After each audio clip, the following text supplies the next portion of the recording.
It's a rainy Friday night in the streets of Seattle.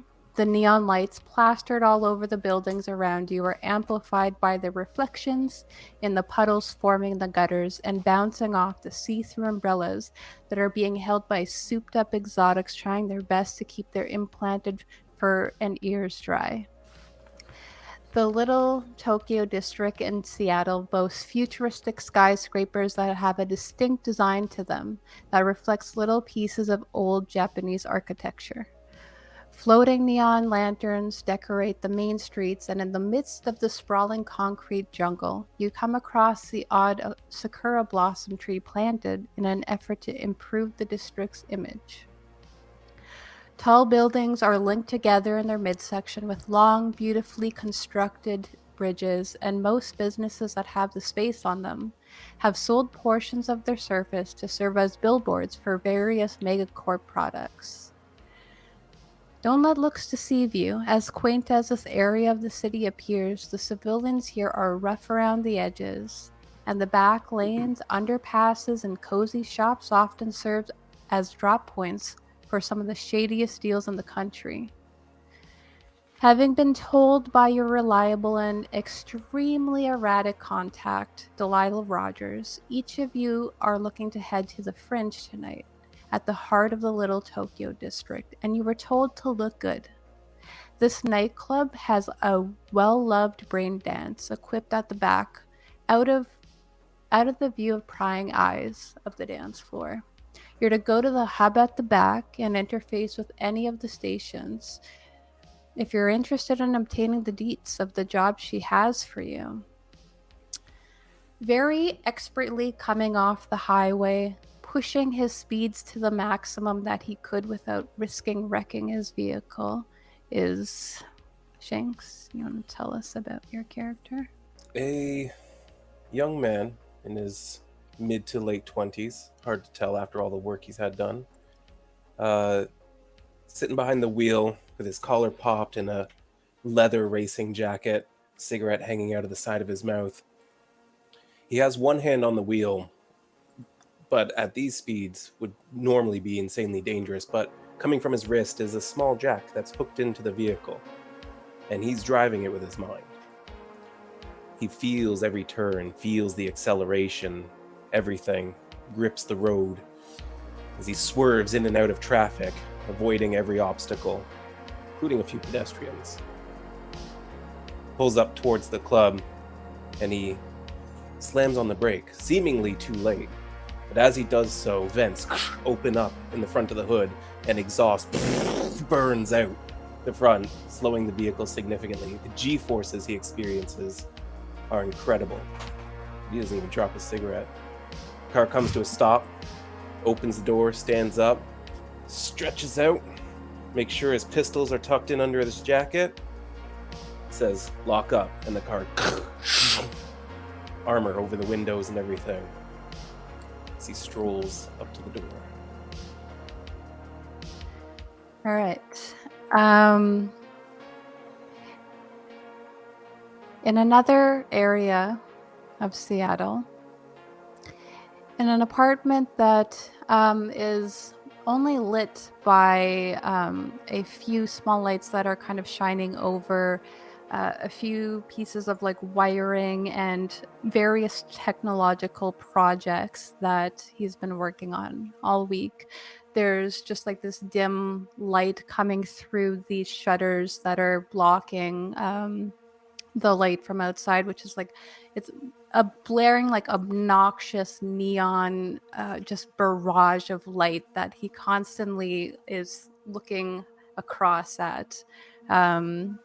Is Val, do you want to introduce and describe Ken to us?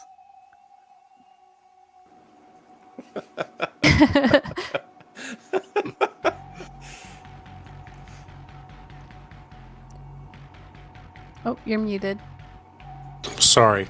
You see a young man in his early 20s, wearing a dark green jumpsuit and some protective goggles and a steel helmet, just hunched over at his workshop table.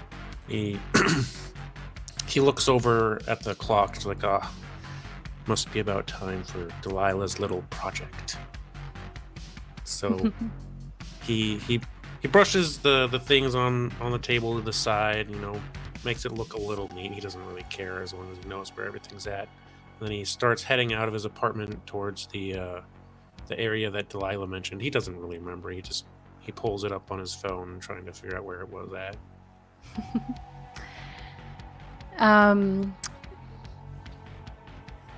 Just inside the club that Raiden has pulled up to and is about to walk into, and Raiden notices that when he pulls up there, nobody seems to really question the fact that you just kind of skipped the line.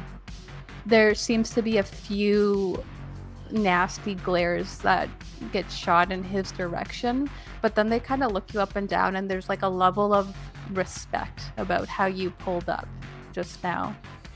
And they kind of assume that whoever you are, you must be important. And even the bouncer just kind of lets you in. And already inside is a I don't even know. I'm gonna let Kaz describe who they see standing at the DJ booth, at the very center of this club. Everyone is dancing around.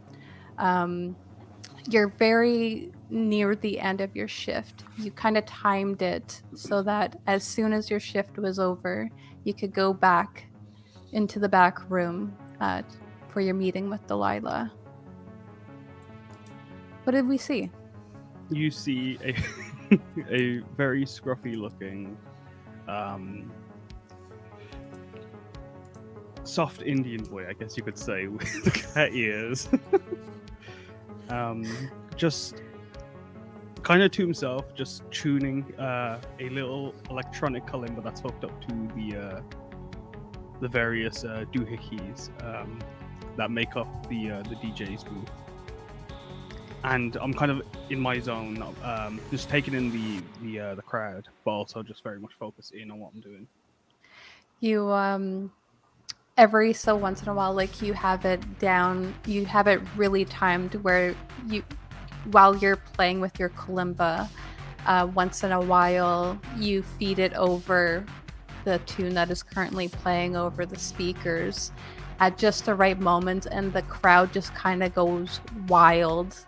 They've never heard this mixture of music, and you're kind of just this up-and-comer right now that is bringing a new sound to this district. It's kind of cool.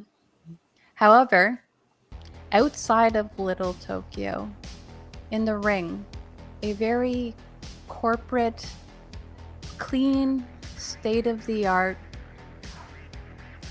even more so than this area, has primarily skyscrapers, actually.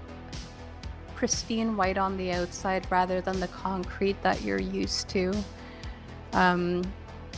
There is a pink and blue light coming in through the completely glass window that takes up the one full side of the apartment building that he lives in. Michel, do you want to describe Michael to us? Michael is standing in front of his window looking out, just receiving the message. He is a very large, very muscular man. He has a square jaw, white face, short hair. He wears a bit out of fashion bomberjack, but it's still okay. Some sweats, and in the background you can see just walls and walls covered floor to ceiling with all types of weaponry. And he just stands there. There's a drone in the room with him, and he just keeps playing a message over and over that's being transmitted to him by the drone. And when he's heard it enough times and made up his mind, he switches off the message, gets a big duffel bag with some stuff in it, and leaves the apartment. in a very straight-backed, almost robotic. I wouldn't say robotic, but he's very like keep his posture straight and stuff. Stiff. He's, stiff, yes, very stiff. And walks in a straight line.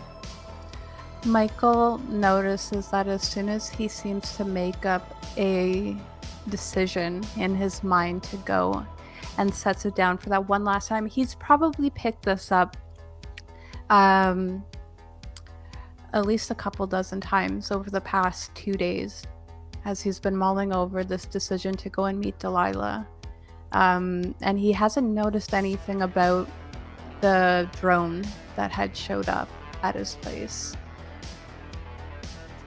And he notices that as soon as he seems to make this decision, a black liquid inside of the drone just kind of like pours out into this clear casing around and destroys the message that was inside.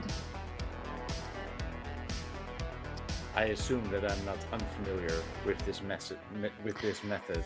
This is the first time that Delilah seems to have upped the way that this is triggered. Normally you would only be able to hear the message once, and this time she kind of knew that you needed some time.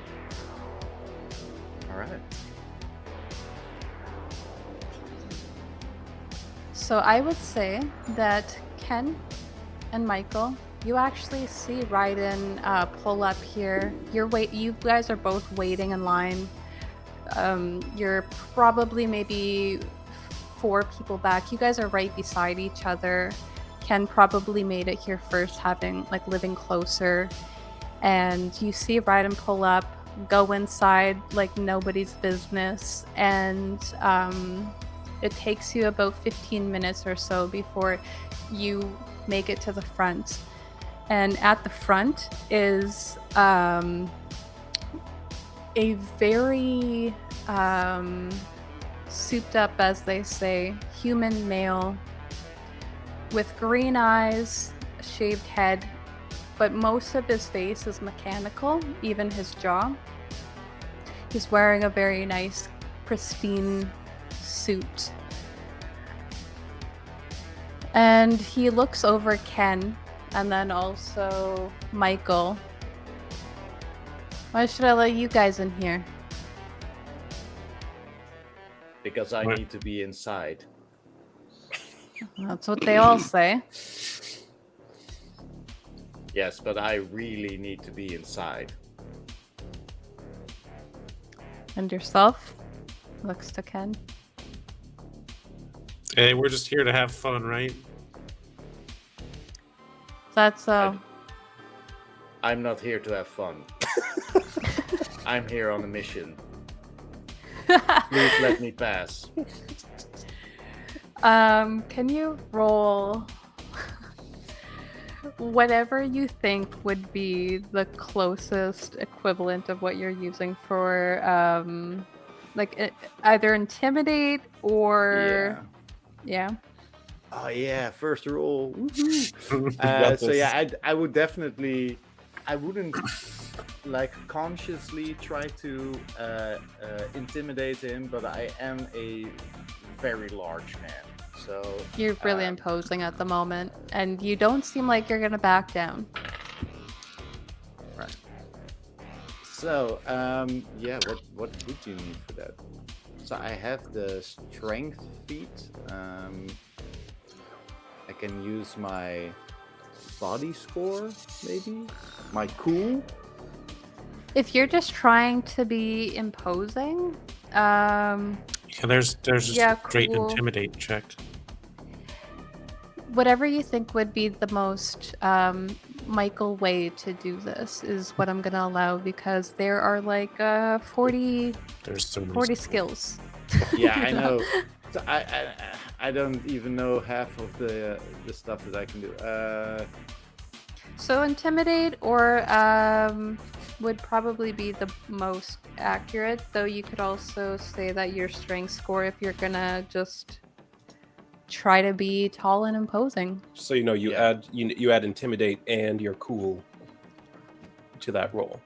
Yes. So I rolled a 6 plus my cool for 16. That's pretty good. I don't have intimidate. I have the strength feat. Maybe that would be another 3 for 19.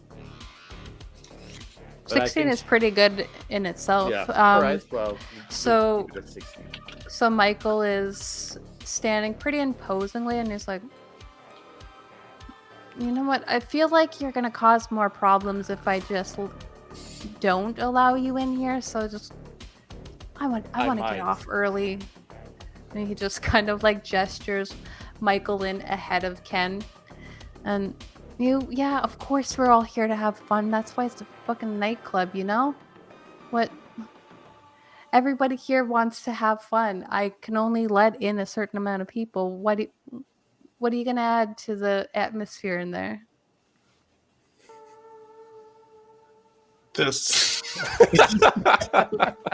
gestures at himself like he thinks that's gonna convince the dude. Okay, roll like a persuasion or just a straight cool check. Yeah, because I got no skills in that.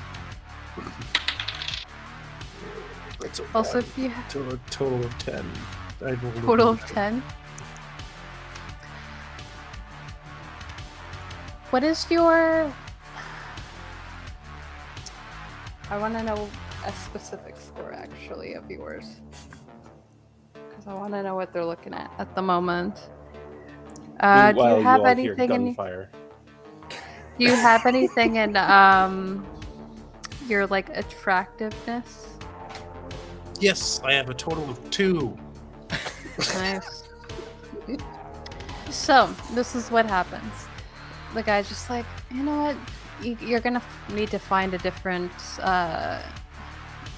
reason, or, you know, just go back to the back of the line. I'll consider it. But as he says that, a large, very burly man with, like, hair just, like, all over his chest with just, like, a deep cut shirt and, like, gold chains, just these, like, pink reflective visor, places his hand on Ken's shoulder like this. He's with me, okay?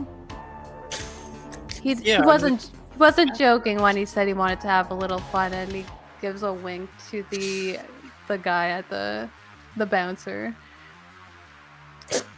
How does Ken respond to this? Yeah, I'm with that guy. You're going with them? All right. I need to get in the club somehow. Might cause some issues for you later, but it's fine.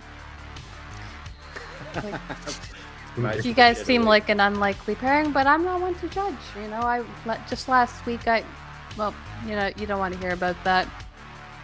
All right, you go in. You make sure you don't stray too far from him, though, or else he'll know that you were lying. And the guy kind of like gives Ken's shoulder another squeeze and gestures him like into the club. You're nailing it over there, Kaz, by the way. Thank you. Thanks. Raiden, Yes. you've entered this club before everybody else. What do you do first? Oh, obviously I'm gonna go to the bar first. All right. At the bar, you see this girl on roller skates with like 3 pigtails in her hair, 1 coming out the back and 2 out the sides. The tips of her hair all dyed blonde. She has orange eyes that you can tell had some cybernetic implant work done. Hey, what can I get you? Let's see. You know how to make a street samurai? Well, is that like the one with that looks like all green and stuff? Yeah, that's the one. The goop? Yes. with the bread Yes. and the thing stuck in it. That's right. All right, I can make that for you.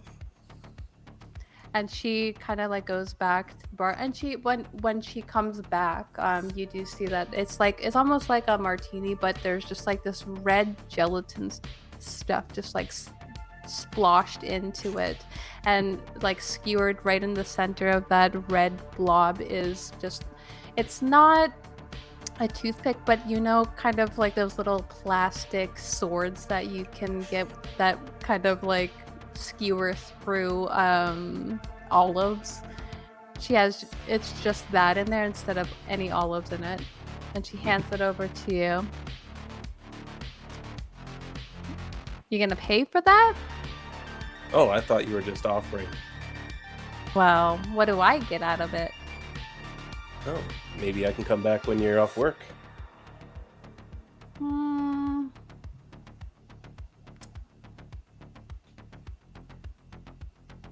You got a nice ride? The best. Okay, I want you to roll whatever you think would be his go-to. Persuasion, some... Seduction. Just your style in general. She was checking you out. And Could do she's style. interested in your car. Show her So pictures of your car. Yeah.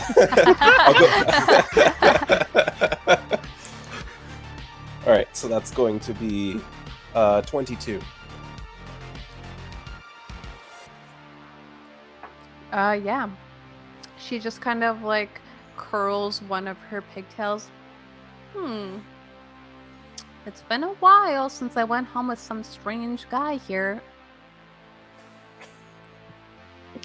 Okay, but just the one. And she pushes it over to you. You Takes gotta it. pay for the next one, alright? Because I'm about to be off my shift. Got it. And then he kind of dances his way out into the dance floor. As he's dancing his way out into the dance floor, Michael and Ken come in. Hira, you are now officially off the clock. However, you have left enough music for your shift change. You usually leave about a 20-minute buffer so that you kind of just leave the booth and whoever's taking over next, which they never tell you, none of your business, whether or not somebody of import is going to be following up your session at the booth. What do the three of you do? Well, I'd be just looking around, just waiting for whatever I'm supposed to be waiting for, and then just and I would see Michael walking in, like knowing Michael, I would just give him a wave, and then say, just give me 2 minutes, and I'll come over. So I enter. When I enter the dance floor, I can just imagine everyone dancing and having a great time, and Michael's just standing there, straight as an arrow, looking over the crowd as if he's scanning. Then spots Hira waving at him and gives him a nod, and just stands there in the middle of the dance floor. Are you looking for anything specific? Ooh, well, I think because I was told to go to the back of the room at one point, I just want to check out where these the exits and entrances are. Maybe check out some of the security that they have here. I'm just doing a sort of overall security sweep, as I'm trained to do. If I can step out of the booth and I walk over to Michael, I would actually, knowing he does this, I'll do there. The fire exits are there. You can go there too. That one, I think the door's broken. They were saying, so just be careful with that one. Yeah. As you're like making this sweep of the area, you noticed when you were coming in that the building was kind of sandwiched between two other buildings at the side, and despite that, there is a the one that Hira points out to be broken is actually you would know if you tried to open up that door, it would like slam into the next building. Like Yeah. why did they even put that there, sort of thing. Mhm. And there is a second floor to this club, which has kind of a fire escape leading out through the glass roof. And at the back of the room, you do see that there are 2 guards that are standing next to it. It's not even closed off, really. There's an opening that kind of leads into a back room at the back of this club. And you can see just all sorts of light coming out from past the doorway. All right. Hira, good to see you. I see. It has been a while. Not that long. I estimate Has it has been about 2 years, 3 Oh, months, and 5 days since I last saw you. Well, it's nice to see you, Michael. It is nice to see you too. Are you working tonight? Oh, I just finished. I didn't know you were coming. I am working tonight. Oh. I'm supposed to go to the back of the room. I mean, is it okay if I guess I come with you? I don't know anyone here. I think. I No would one be said very happy for your company. I gotta try to hold his hand. He does like an awkward. Oh, sorry. Then just gives in and so. Good question. Are you grabbing his left or right hand? On what side are you? I'd probably favor the right. That one's just You knives. you are on my I just cut myself. you are on my right side. Yes. All right. No, then nothing. You feel my hand and. Wait. Excuse me? You don't want to know what's in his other hand. No, you don't want to know about the other arm.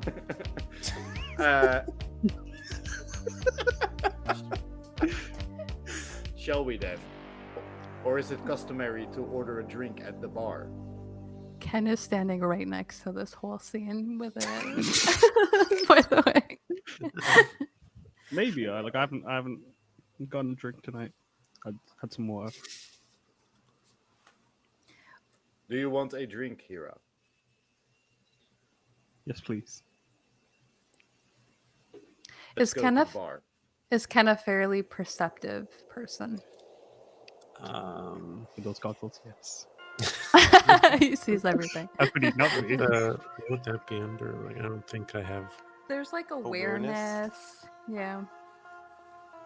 Which is There's so many skills. It's hard. it's to an remember so many. intelligence sort of thing in this one. So Oh yes, Yeah? I have points Okay. in that. All right. So you pick up the fact that Michael has talked about the fact that he's on business and he needs to go to this back room that you were also told to go to. You do see the back room pretty easily, and you see that on either side there are bathrooms. They're like, and you do see that there's 2 men on either side of the doorway. There's a bar that now Hira and Michael are heading towards just as Raiden is coming away from the bar and like dancing into the crowd with his drink. You guys have about 5 minutes or so before you need to head to the back room. Is that big dude still? He's standing right behind you. Yeah. You can feel him like breathing on your neck. What did you want? Something? You said you were here to have a good time, no? Yeah. I'm the best time. Do you have stories? I have 5 minutes for a story. You don't want anything of Miguel. I want to hear about your life. In 5 minutes? Oh, I need more time than that. You come to my place later. I can see you're a little bit hesitant. I understand this. Your first night here, maybe? Something like that. All right, you change your mind. You come to Miguel. I'll tell you my whole life story, if you know what I mean, later tonight. All right? I'm going to leave here about 2. Okay, I might still be busy then. Can I get your number? He actually, yeah, he gives you his number. Ken now has Miguel's phone number. Okay, Yes. let me add that on my phone here. This massive block thing. See you later. All right, everyone's kind of pairing up. All right, Apparently, it's a theme. this is what Cyberpunk is. You just seduce everyone, and then you make it to the end of the game. The 2s in Cyberpunk 2020 are pairs. When I realize I'm holding Michael's hand, I realize, oh shit, sorry. Oh, I forget you don't like that. I forget. It is okay. I know that you like it, so I will allow it. Like I'd say, you know, it's instinctual. Like Hira, like has many younger siblings, and the children he looks after, he has to like kind of keep close to him because like his worry though they're just a danger to themselves. So, like he almost instinctively just goes hold everyone's hand for like that reason. And so yeah, that's why he would have. All right. Sorry, So I had you- to seduce someone into getting me another martini. Was it yourself? Wasn't not myself. Also, I'm very much loving that Michel, the person I thought was going to be the most chaotic, has come with the straight-faced Michael. All business. I don't know what you are talking about. I do not have a straight face. I definitely have some. Yeah, you're pretty shades fair. to it. Who are you Some- talking to right some now, Mike? tips and- I'm Is everything sorry. okay? I thought you said something. Sorry, that might have been the music. Have you heard this song of mine before? Like, it's new. I don't know if I showed you. Did I send it to you? I can't remember if you got email. Is it B-mail for you? Like, does it come to your body? I can't remember how you. I have most of my messages on my mobile apparatus. I have received the song, I listened to it, and I enjoyed it very much. I'm glad. I like this bit. And Yes, this bit made me feel relaxed. Are you sure? Were you listening to the right song? It's meant to get you up and jumping. And Have I ever told you about And my vibing. dreams for becoming a rock musician? You haven't. I'd love to hear. I will tell you one day. Right now, I have business to attend to. So, Ken secures Miguel's phone number for later, just in case he's still busy. Works his way through the crowd. There's just like a lot of ebb and flow that is happening because of the people dancing and just like the backs of people being pressed upon him. How punctual do all of you try to be for this meeting? Oh, Can't you just I will head try to there be directly? super punctual. I have no choice So- but to be punctual, man. I Right. just very coincidentally arrive exactly on time. He was waiting if I didn't on the exact second. I'm You're just kinda- waiting in front of the opening for like 3 minutes before we are supposed to be there. Just standing there. Yeah, you could have went in early, but you chose to be exactly on time. Yes, that is what was asked of me. All right, so Michael and Hira have this conversation about Hira's new music, and like almost on the dot of 12 a.m., Michael just takes a step forward through the door, whether or not Hira is still talking.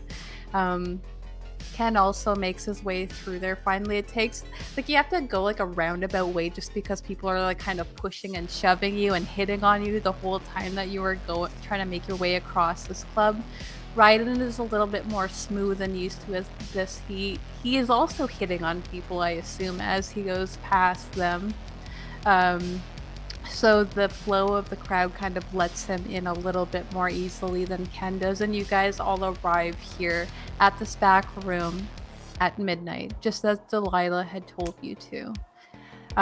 You would know that a brain dance is sort of like a virtual hub that you can, if you have any gear on your arm, any implants that allow you to hook right in, you can do that. If you don't, then you have to put on this whole headset sort of thing and sit down at a booth.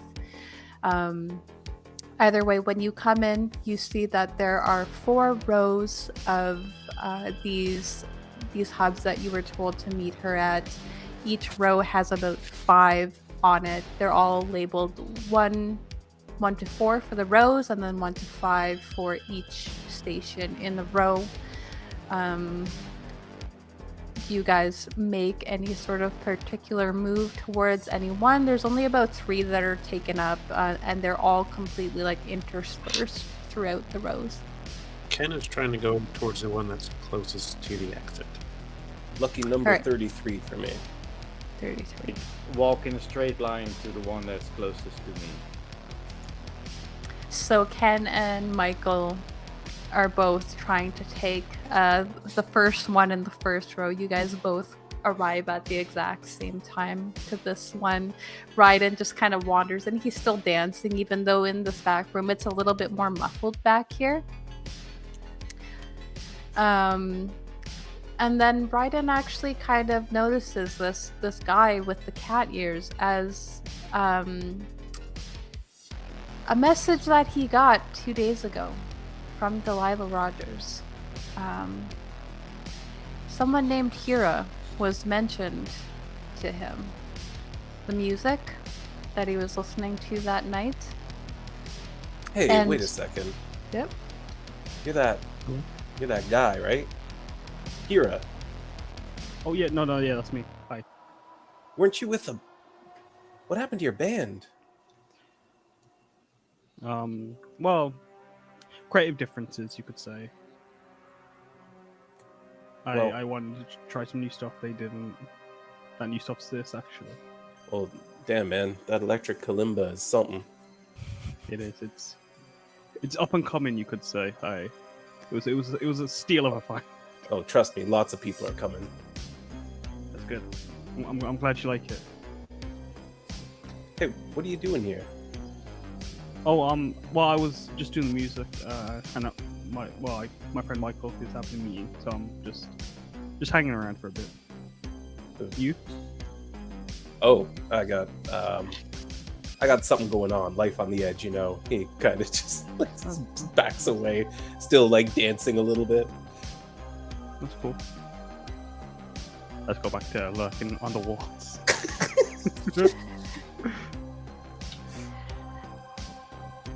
Ken and Michael, how do you settle this? I want imagine, yeah, I imagine us both walking up to that, and then this awkward.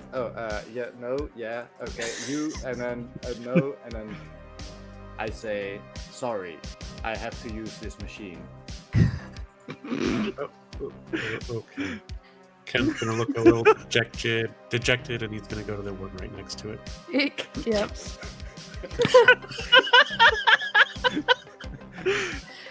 Where does Hira plug in? I'll just say the closest one to Michael that isn't being taken by Ken. So now in a row, in this first row, there is Michael, Ken, and then Hira has to awkwardly take the next one because Ken has taken the one right next to Michael. Yeah. And Raiden is wandered way off to the back, to the third row. He's like, yeah, this one, he has the whole row to himself, so he kind of feels like, yeah, this is the spot. Each of you, I believe Raiden is able to plug right into the machine himself, so he kind of takes the cord and sticks it into, I believe, his forearm. Yeah, it comes out of his wrist. Yeah. So he does that. Hira, you're able to do that with your ears. You just kind of sit in the chair, you plug it in. Michael and Ken, you kind of just take this awkward like headset, put it over your heads, and you wait. You wait for a moment as just this like barrage of lights comes at you full force. Yeah, super bright, a little bit disturbing if you haven't done this before, disorienting. Soon you're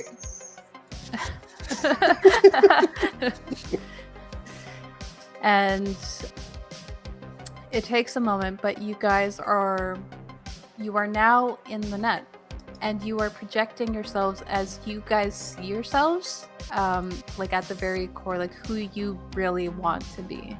Raiden, how does that look to you? Do you look exactly the same like I think you do? Yeah, kind of. Seeing as how this is how he designed himself to look. He looks slightly more Japanese, but barely noticeably.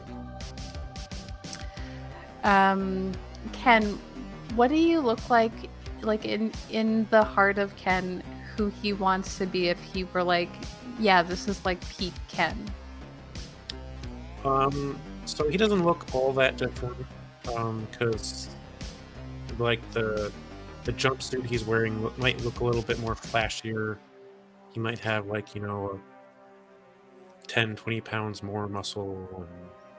It's like a tuxedo jumpsuit now. But he's still got a whole bunch of gadgets and stuff up to his hips, Hira, you've actually been here quite a few times. You meet Delilah regularly in the net. Hira might have had more time than anyone to kind of craft his avatar in this world. So how does Hira look? Be as ridiculous as you want. So I've been here a while. My personal avatar looks kind of similar to myself. Just my hair is a lot more manageable because it normally gets tangled. I'm less scruffy looking. I'm wearing bulky ass huge knight armor that is like Hello Kitty skin all over it. With a few bows here and there, obviously. A hole for a tail cat just waggling around, and I'm carrying a microwave because that was my main weapon of choice in this realm. You're carrying a microwave? Is that what you said? Yeah, whole ass full microwave. one? Yeah, okay. To be fair, I was carrying one when I was in a normal place, but this one's kitted out. Yeah, you have a little. You could probably have a little strap that just kind of your microwave hangs off of. Yeah. I don't want anyone to take. I'm very particular about this one. Yeah. Michael, how does Michael look? So, interesting question. Can you change your appearance on a whim, sort of, or is it a thing that you set up and then it's that? When you first get in there, it just kind of melds with your mind and projects what they think that you want to look like, and then from there you can alter it however you want. Because I think that there might be two images that sort of slide back and forth. One image is the image of almost completely made out of rock giant creature, like a stone golem type creature, and the other one looks like the stone golem. and the other one looks like a slightly skinnier version of Michael. He has longer hair, and he is wearing what you would expect a rocker boy to wear, and it sort of slides between those images. So it's I thought you would have been the Terminator. Like a studded leather jacket with a really exaggerated high collar, those tight pants, leather boots sort of thing. Yes. Shades. Yeah. And so the surroundings kind of they take a moment to really come into focus for you. You are the first thing that's loaded in. You kind of do a once over on yourself. You're able to change anything you feel like changing. And then once it comes into focus, it kind of seems like the little Tokyo district, but not as dingy and dirty. It's like whatever the architecture had in mind for like perfection for the city, if it didn't like attract just like the worst people in the States. And you come and you guys are all actually in the same spot, standing relative distance to each other to what you plugged into. So Ken, Hira, and Michael, you're all like right next to each other. Raiden's like maybe like 10 feet away from you. And another 5 feet away from you is a 6'2" male with long, luscious red locks and a tiger tail coming out the back. And really imposing, bright pink clothing. Like there's fishnets and just like tight leathers. All of it is skinned pink. And you hear the familiar voice of Delilah Rogers. She's like, hey, you guys all made it. You guys wanted to do this. Well, Hi, Delilah. we're missing one. No? Oh, that's okay. As long as the payment comes through, I'm happy to do whatever you ask, as usual.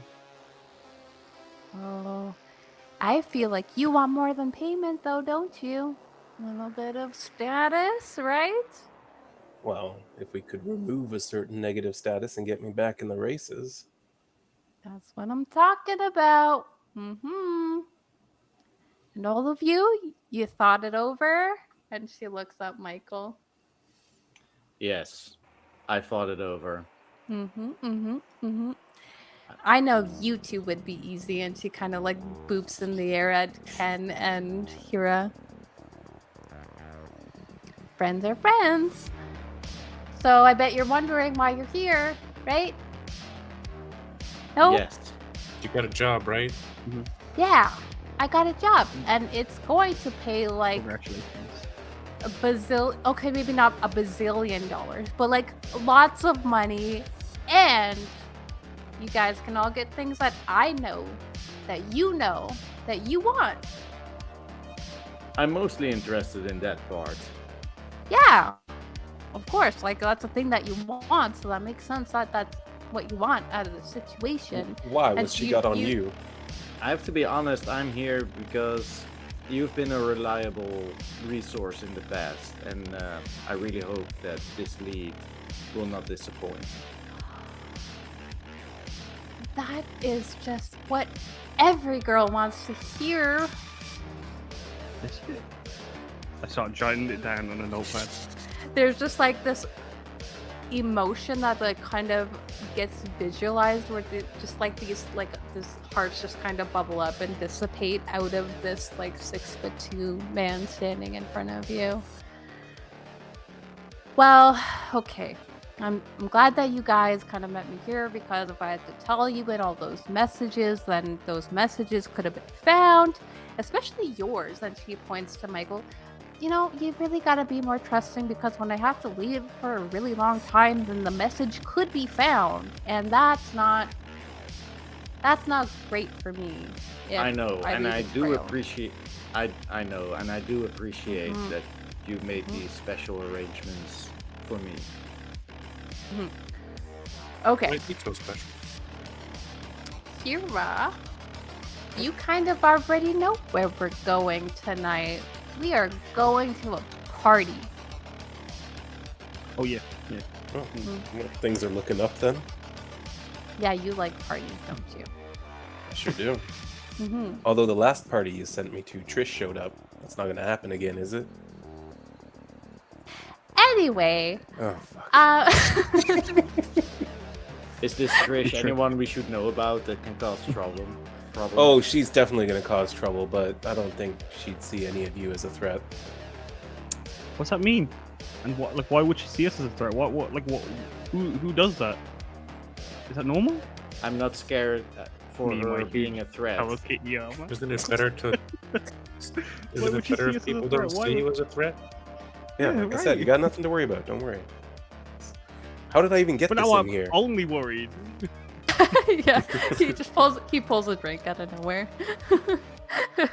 I see You him can do do it that, and just- also pull out. Yeah, yeah. You Yeah. reach out and pretty much anything that you can think of just kind of like conjures out of nothingness. $1 million. Yeah, like, yeah. This is now officially that scene from The Matrix. Guns.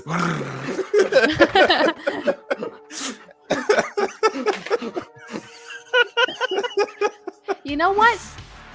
You probably want to have some fun, and she like kind of projects like in true like Matrix fashion. There's just like a bunch of her. Go ahead and shoot them. They won't hurt me. I don't really care. Then she deflates a little bit. Okay, but I will actually tell you guys what you're doing, even though that's kind of boring, and I kind of just want to stay here and talk because it's been a long time. I mean, you could call me. That would have been nice, but You've here we literally are. never given me the ability to Well, call you back. that's on you. You never asked for my phone number. I What's wonder your phone why. number? Oh, you want my phone number? Just like that, you know what? Yeah. Okay, but I'm- here's Okay, go ahead. Go ahead. Here's Sorry. what I actually want. It's a little bit for me, a little bit for you guys, in that if you help the person that I'm trying to help, then we all get something out of it. And I hate to say it, but I want to help some corpse get into this position of power that has kind of been left by those Kuroshi and Kanjiri people who weren't so great. Wait, we're you know? helping corpos now? I know I can hear your disapproval, but at the same time, it's like somebody's gonna take that place, you know? Why don't you take it? Well, that's kind of what I'm trying to work on, Raiden. Oh. You know, just Friend, a little bit. listen, whatever you do in this city, at one point you are helping out some corp somewhere. Not me. I doubt that. but- Raiden's never helped out anyone except Raiden. Yeah. I think I saw your ride outside. That's right. Has a lot of tech. It sure is. Bought by a corp, never paid him back, killed the CEO.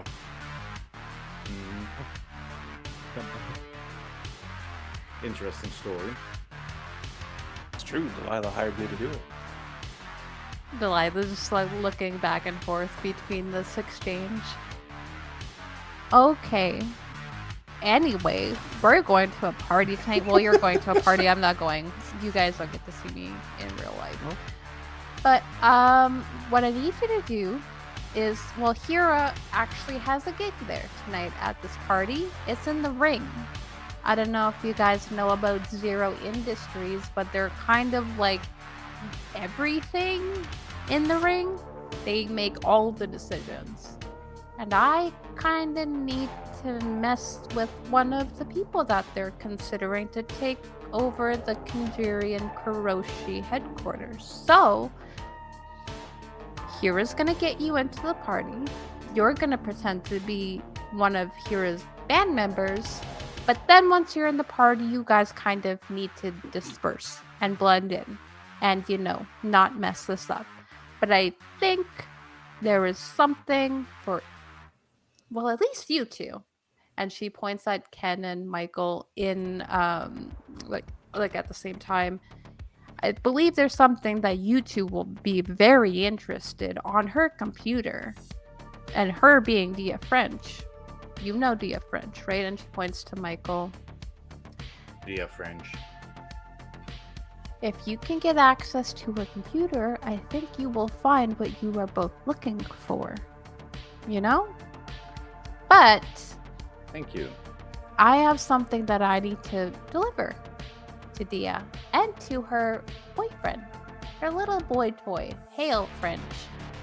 And so I need you to pick that up before you guys head over to the party. Can you do that for me? That depends. Where are we picking it up? You're heading over to Way Street, which you would know to be like just at the border of Little Tokyo District and the Ring. Pick up sounds easy. We can Can do you it. be more specific? Is it a friend we are picking this up from, or is this like a break That's a down a good- wall and get something for Well, you see, if you guys head over there, I just need you to kind of watch your back to make sure nobody sees you heading over there. you? Of course. All right. Guess I we're think we going to can be do that. taking your flashy car then.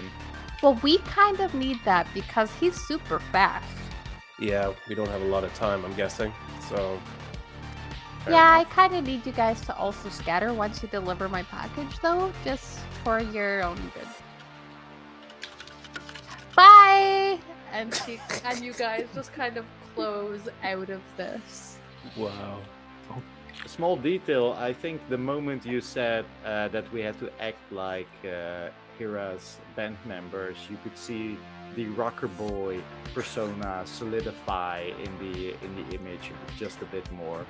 Yeah, what was glitching out is now just solid. You are this rocker boy now, and you were like so ready to take on this I've learned challenge. something about Michael today.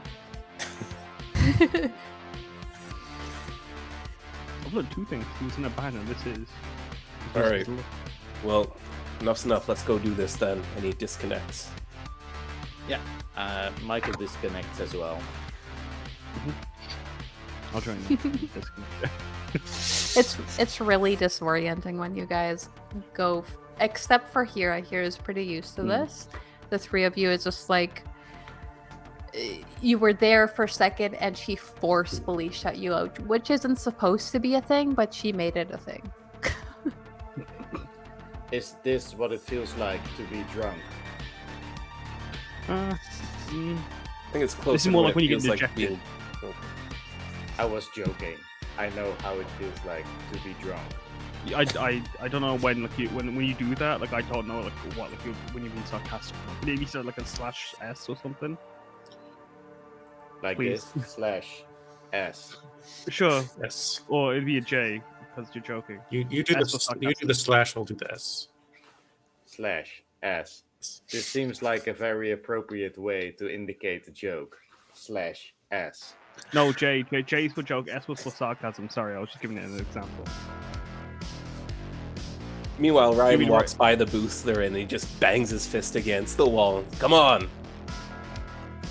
Correct. I take the duffel bag that I've been carrying around. I assume that I've been carrying it around, as I said that I left with it. Yeah. And they let me into this place without checking anything, so and I follow you out. All right. Sure, let's all go. He kind of just does a little spin as he walks ahead of them. He goes, "If you're gonna move quickly, right? Come on." And turns back around and walks at a much more serious pace now. Yeah, I just walk in a straight as line as possible from the exit of the room towards the exit of the club, like straight through the crowd and dancing people. I try to People follow bumping behind into him. me while dancing. Yeah, you're just knocking everyone down. Yeah. It's creating a very convenient path. I would also like just like Ken hi, I'm Kira. I'm the music. I know your name. No, not you, Ken. Oh,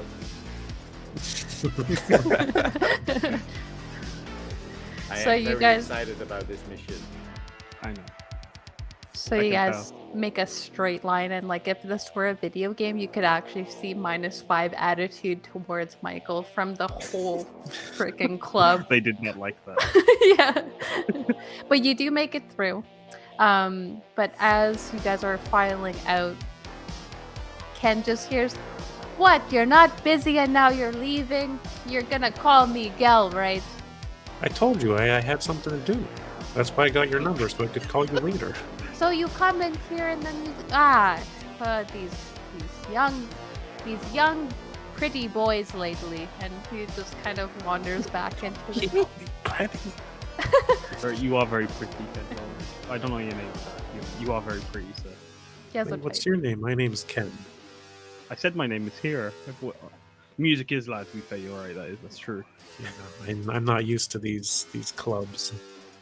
Yeah, no, I am. That's what these ears are for. Hearing protection.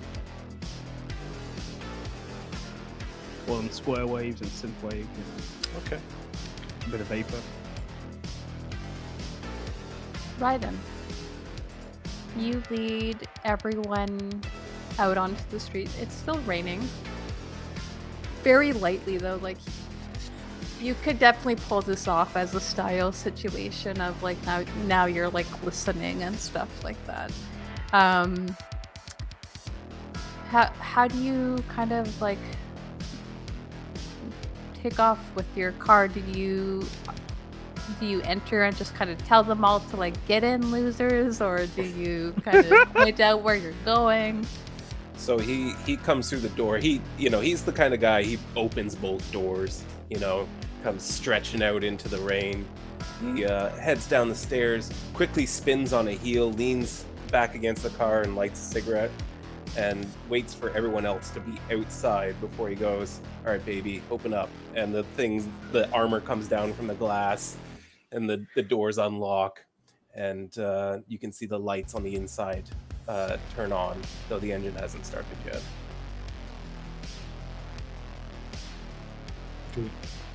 I need to be in front of the car, otherwise I will get car sick. I mean, that's probably fair. A guy your size, you're going to want to be in the front.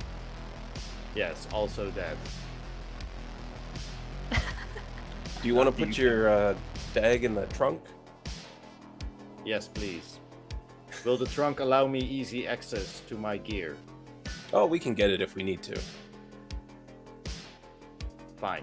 We get in now, right? Yeah, Yeah, you can hop in. Do you have a towel? Does the hood open for me to put the stuff in, or? Yeah, it'll open for you. All right.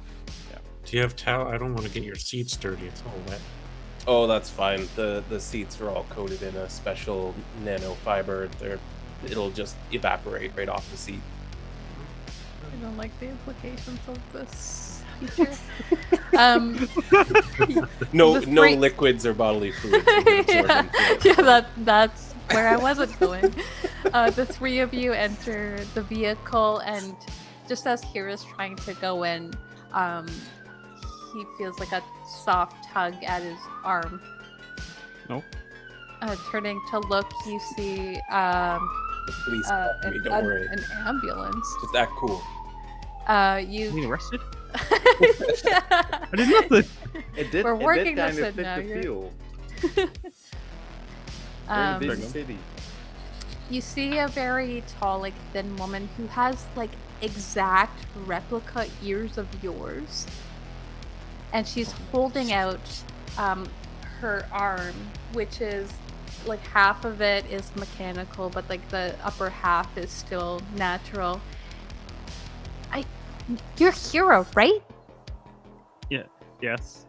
You see it like a group of young girls behind her who are all just kind of like laughing her off, but then they kind of all go straight faced once they realize that you actually are Hira.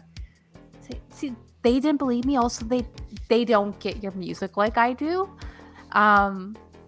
Is it I'm like a Alexander? super big fan. Can you? And she hands you a marker that is just like an obnoxious pink color. Yeah, Do you mind? sure. No, that's fine. Anywhere specific? Just like tell me what you think about like my whole aesthetic. I think just a little note. It surprised me, and she kind of covers her eyes. Alright, I just look up and down, and then I got them.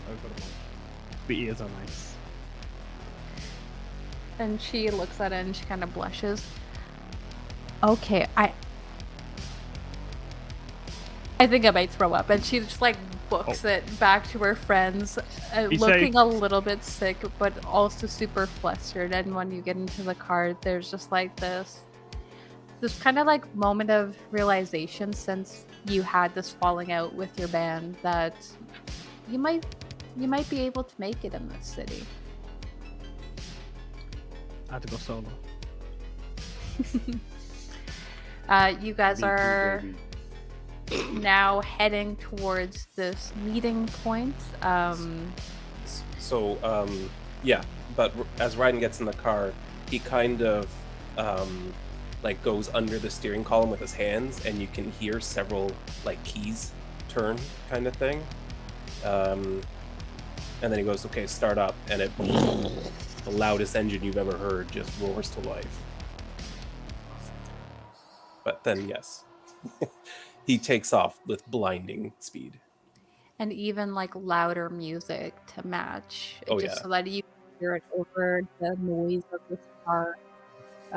Hira probably has to like turn down his hearing a little bit Yeah. in his ears. I have a bunch of like dials just like inside my ears. Like I just kind of you can see that like various different like sound waves and types of like parameters. And I just shift a few things here and there. Michael just sort of screams at the top of his lungs, "It is very loud!" I turn a bit more. So Way Street is actually like a very short alley. Like, you know how sometimes you have these short like residential streets that just kind of end suddenly? You head over there and you notice there's like 4 taxis at the end of the street. 3 of them seem to be turned off, but one is like turned towards you guys. The light is in your direction. There seems to be someone kind of silhouetted sitting on the hood of this taxi waiting for you guys. Raiden, how do you approach this? Do you go right up to them? Do you stay at the end of the street? There doesn't seem to be anyone else around. If no one else is around, it's probably best to get it right into the trunk, right? At the end of the street, he's gonna pull a maneuver where he just quickly does a 180 and then backs up towards this person, actually switching it into neutral and then cutting the engine a little early just to quiet down as he approaches, and then stops about 20 feet away from them. All right. So you guys file out of Raiden's vehicle and head towards this drop point where you're supposed to pick up this package that Delilah wants delivered to this party in the ring tonight, to Dia and Hale French. As Michael steps out of the car before we join the rest, he sort of mutters, after seeing the amazing maneuvers by Rai, he just sort of mutters, "I would," and then he walks to the trunk and gets his duffel bag. What a callback. And follows the rest. So Poison Darth Frog, I love the sunglasses addition to that emote. Very cyberpunk. All right, so you head out, and as you make your approach, this person does not move, but the silhouette becomes more and more familiar to Michael, actually. It is a young woman that he knows to be somebody from KT. Goes by the name of Rita Morgana. That's not her real name. That is the name that she gives to everybody else. And she actually has like this look of fear as you approach, like just seeing your dad when you're doing something wrong, basically, as you head over towards her. And she gets up off of the hood of the car. Who? Rita? What are you? Hey! What are you doing here? What are you doing here? I'm working. Me too. Why aren't you with the rest? I was asked to do something that sounded like that it might sound like it might pay well, and I just. Are you here for that? Are you telling me you are our contact here? You're looking for something, right? She's trying to gauge like It is- All whether or right, not it's enough of what- this. Delilah asked us to pick something up. Have you got it? You know Delilah? Oh my- She seems like totally freaked out that Michael, this like straight-laced person, is in contact with Delilah. Straight-laced Yeah. person with a duffel bag full of guts. That's as straight-laced as you get in here. You can I was can gonna see say. him easily sort of almost relax a bit when he sees this young woman. Not relax in the sense that, but he seems a bit more responsive or emotional. So- I was kind of told that one of you is like good with like tech stuff. She kind of Well, I mean- scans over the four of you. I mean, I'm not terrible, but You probably Oh. need him then. who? I Oh. bought that Ken. The cat ear guy, right? I was wondering what you were doing with this crew. I guess you're a techie. Is that a problem? No, it makes sense now. You didn't seem Well- like you had, the right stuff, but What's that supposed to mean? I've got all the stuff I like, and this. That, And He that. means you don't. well, you see, that's what you mean to your techie. You got that stuff. you got that stuff. I didn't know you had that stuff. I mean, we got a brick It's wall right of a man, and we've Right here. got someone getting us in, and you got all the flash and Oh. substance you need right here. I didn't understand your role. That's all I'm saying. You said you have a thing. Yeah, she kind of slips something and like unwraps just a small cylinder, and it's like encased with this like pink, like hot pink and glitter, and it's about maybe like this. And she's like, I was told to be like super careful with this, so you might want to be like super careful with it. So Does Ken know what that item would be? You know what, Michael and Ken, you guys can, if you both are interested in this, you can make a tech check of some sort. who's making these checks? Basic tech, This is- Michael, this is- electronics. Okay. Sure, yeah, electronics would work. You could So- also, if you have Streetwise, you could use that as well. Oh, that's a higher skill.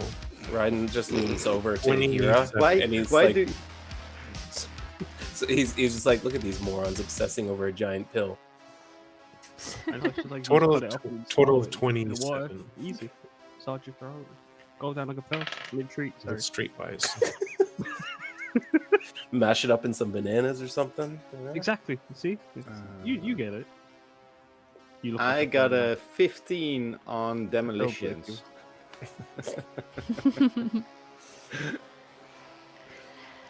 Michael thinks that it is exactly what he thinks it is.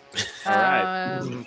And Excellent. Ken knows for sure that it is exactly what Michael thinks it is, in that if you wanted to get something maybe slightly explosive into somewhere that without drawing too much attention, a bright pink glitter pill would maybe do it. Yeah. It's I so just glitter bomb. hope they have to take it orally. Anyway, All right, somebody hold on to that thing, okay? Because last thing we need is it opening up in the car.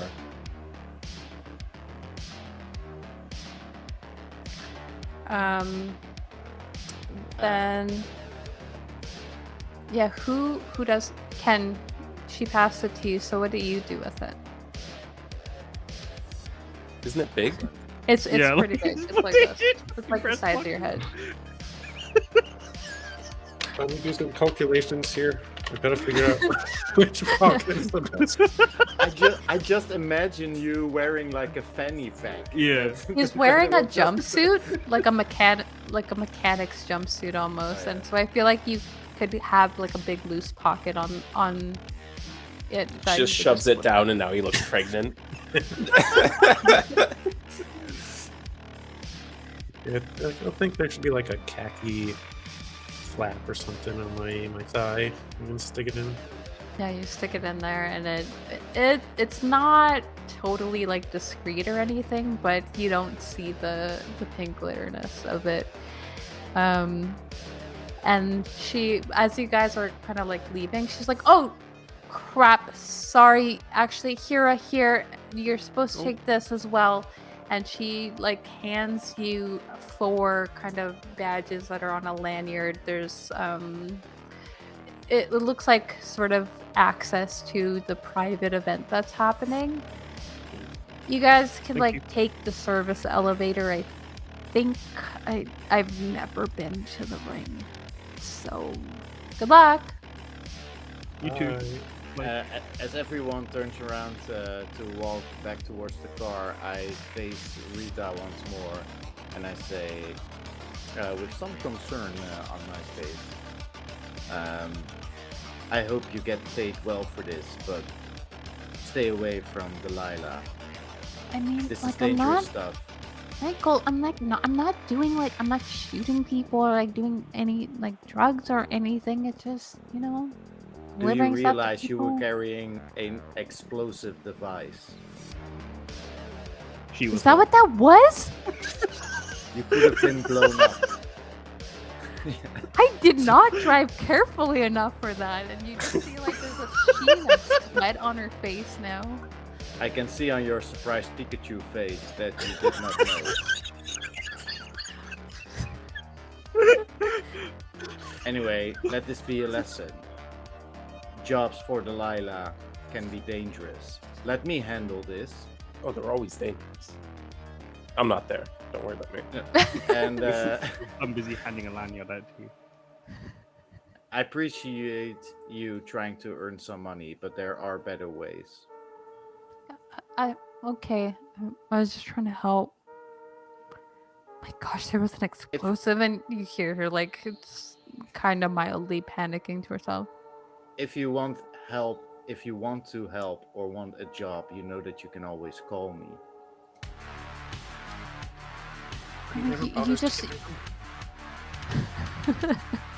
You just you do so much for us, and I didn't want to bug you more.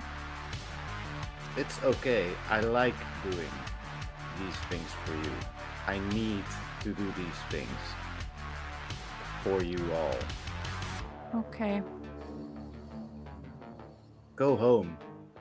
I will. go. Yeah, I will. All right. And she just kind of like darts off into the taxi that was turned on, and Meanwhile, the other 3 walking back to the car, Raiden's like, "So what's the deal here? Is she like his input or something?" I don't know, man. I mean, I don't like. You know, like this is the first time I met any of you. I don't. Michael, he's nice. He kind of helps us out a lot. The kids and I used to like my family and stuff. He would look after us. So like I assume he did that with a lot of lost people. As I hand you a lanyard, and I hand Ken a lanyard. This is gonna throw off my style. it really cramps your style. He ties it off to his Pop belt in the ear. and then like pulls his jacket over it so that he only has to like open his jacket to show it, but it's not visible otherwise. Mhm. Ken just puts it on. He doesn't care. He's got no style. Alright. So you Subverting guys the genre. head back to Raiden's car. It only takes you about maybe 15 minutes or so with Raiden. It'd probably take you half an hour to normally get there, but you guys make it straight to the center of the ring, not too far from where Michael lives. The streets seem to be crowded, but not in the way that you're used to in Little Tokyo District. It's more orderly. People aren't just like bumping into each other. Everyone is just dressed to the nines. There's like high collars, very cinched waistlines, ridiculous fashion that just doesn't really make sense to you all that much, but you kind of recognize it to be the culture in this area.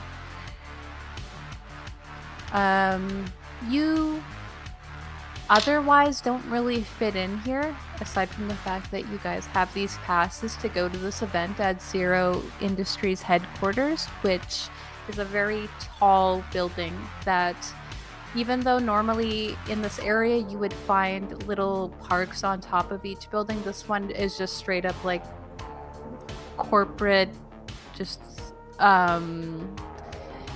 at the top of it there's like a helicopter landing pad. There are lights coming off of it, spotlights to kind of draw your attention towards the entrance of this place.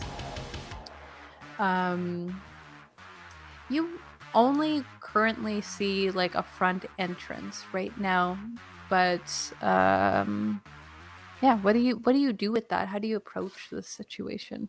As I get out of the car, I just turn towards Rai and say, I really respect your driving style. Very efficient with the time that it took us to get here. Well, thank you. I was the very best driver on the circuit up until, they found out who I really was. There are better drivers now? I'm not on the circuit anymore, so yes, by definition, there would be. I would then start letting everyone know. Alright, so you, Ken, you can pretend the pink thing is your shaker. You're playing the electronic shaker, okay? You don't need to show them. Ken, please. Oh, sure. Ken, Hira, please do not let Ken shake the explosive device. No, exactly. Don't. Wait, what? What kills me? Who can't pull it out? Like, what do you think? As Michael says that, he walks towards the trunk, opens it up, takes his duffel bag out, takes his jacket off. I was wondering how long. just watching you, I was getting like, more. It's like 25 degrees Celsius. All right. Okay. Hira, what did you think this was? I can shake it. I thought it was a big for me pill. to shake it. Don't shake it. Don't shake it. Yeah, don't shake it. I thought it was a big pill. This one, you can't swallow this. People are weird like that nowadays. Like with the mechanical jaws, I thought that was just so they could eat these big pills. Yeah, I definitely know a girl who could have swallowed that.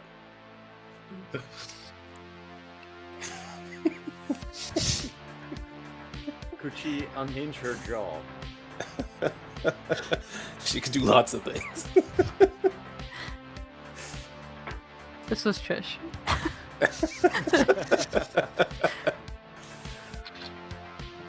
So we still going with the shaking routine? Okay, no. All right, you put that down. Give me a second. I open my microwave. And his drum set's in the bag. Did this fit in the microwave? Just a good. That's a shout. All right, Michael, All right. your drums are in your bag. Please let me be the guitarist. Okay, fine. Okay. Who wants to play drums? The drums are in the bag. Doesn't it make sense for him to do that?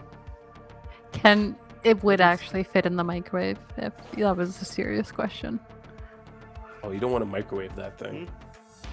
What did you do? I'll do nothing. Imagine. Can you imagine what would happen? We would die. That's what would happen. If we were close by, but we could, Okay, I'm starting to see why Delilah I'm going to be likes very you. close to this microwave. Why does he have drums if he doesn't want to play the drums? When none No, of us are okay, playing okay, anything, no. you No, just need to listen, fucking we're pretend. just trying to get it. We're just trying to get it. Okay. Okay, From my Michael? duffel bag, I take a literal guitar bag. Okay, drums and you a take the guitar? guitar bag. Oh, you okay, keep fine. that. You be the and start guitarist then. shoving stuff in That's- the, yeah. start shoving stuff in the bag. There you go. You're- That works. You're my guitarist. Ken, you can be the drums. What would you like to do, Raiden? Oh well, obviously I'm the front man. Yeah, but like, what would you like to do? He's, instrument? he's the vocalist. singer dude. Yeah, but like, it's not. You don't need to be just a front man and a singer nowadays. That's all I do Move though. past that. Okay, what we're gonna have to do is we're gonna have to pretend. If you guys aren't gonna be with me, we'll say, I like to keep my band backstage, and but they're playing. That's them. It's definitely them playing. You can hear the guitars and the singing and stuff in this instrumental track. But they're about- there, I swear. How about we just, get things done before the performance is meant to start? I was told I had to be performing. I thought Okay, you warm them Will up. be You're warming them I up. have a job. Fine. He does have an actual gig, yeah. But don't worry, okay. All right. We'll figure it out. That's We'll fine. figure it out. Yeah. We're having this conversation like 2 feet from the guards.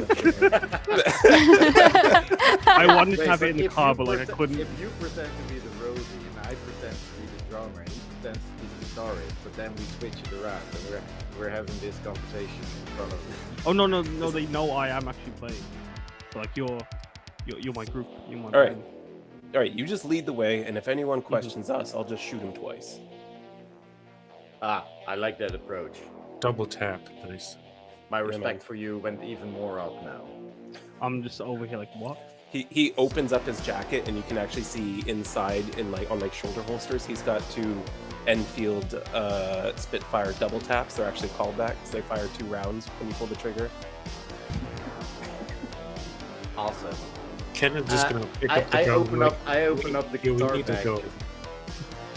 We just we're taking so much time. and It's taking a long time. You the guitar, you the singer, Hira's the good person, the Belinda. DJ, me, drum.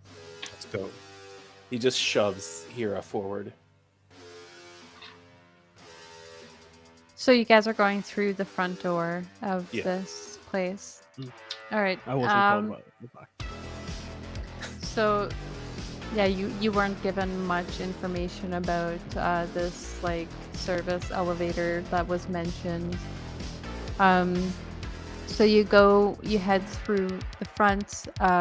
You're able to go through the front doors, but then there's kind of like a reception area with a woman who has very pale skin, blue eyes.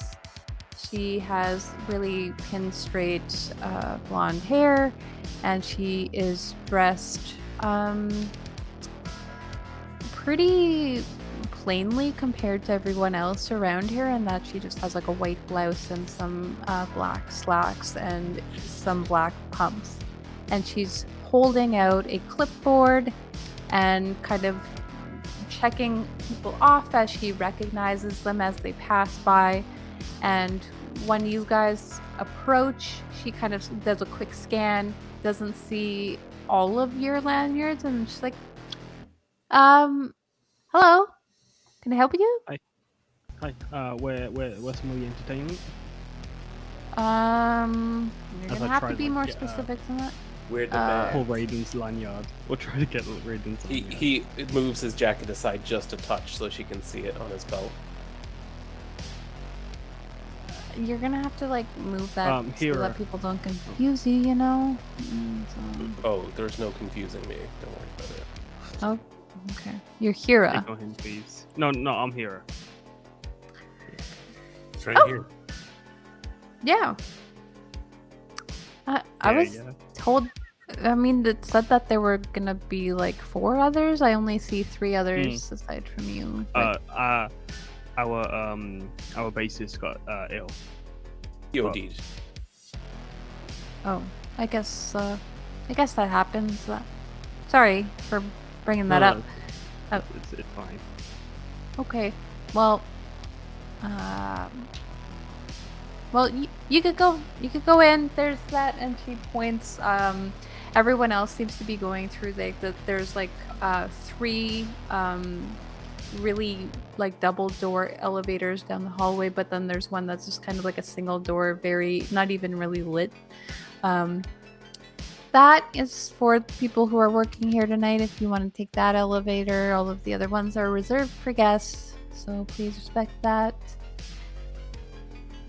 Thank you. You So make walk your way over towards- there. Yeah, go ahead. As we walk over there, I turn to Ryan and say, did the bassist really overdose? There is no No. bassist. There isn't. Are you serious? I guess it was someone else. You've been with us this whole time. Yeah. We hatched this plan together. I just well, if you would have paid attention during the briefing by Delilah, you would have known that there was supposed to be another person joining this group. I was referring to that person. Oh, I don't I think know. that was probably. I don't know any more about that than you do. Ah, okay. Maybe if you grabbed Delilah's number, you could ask. I have Delilah's number somewhere. Yeah, I've already got 3 ex-girlfriends that I'm pretty sure are going to murder me. I don't need a 4th.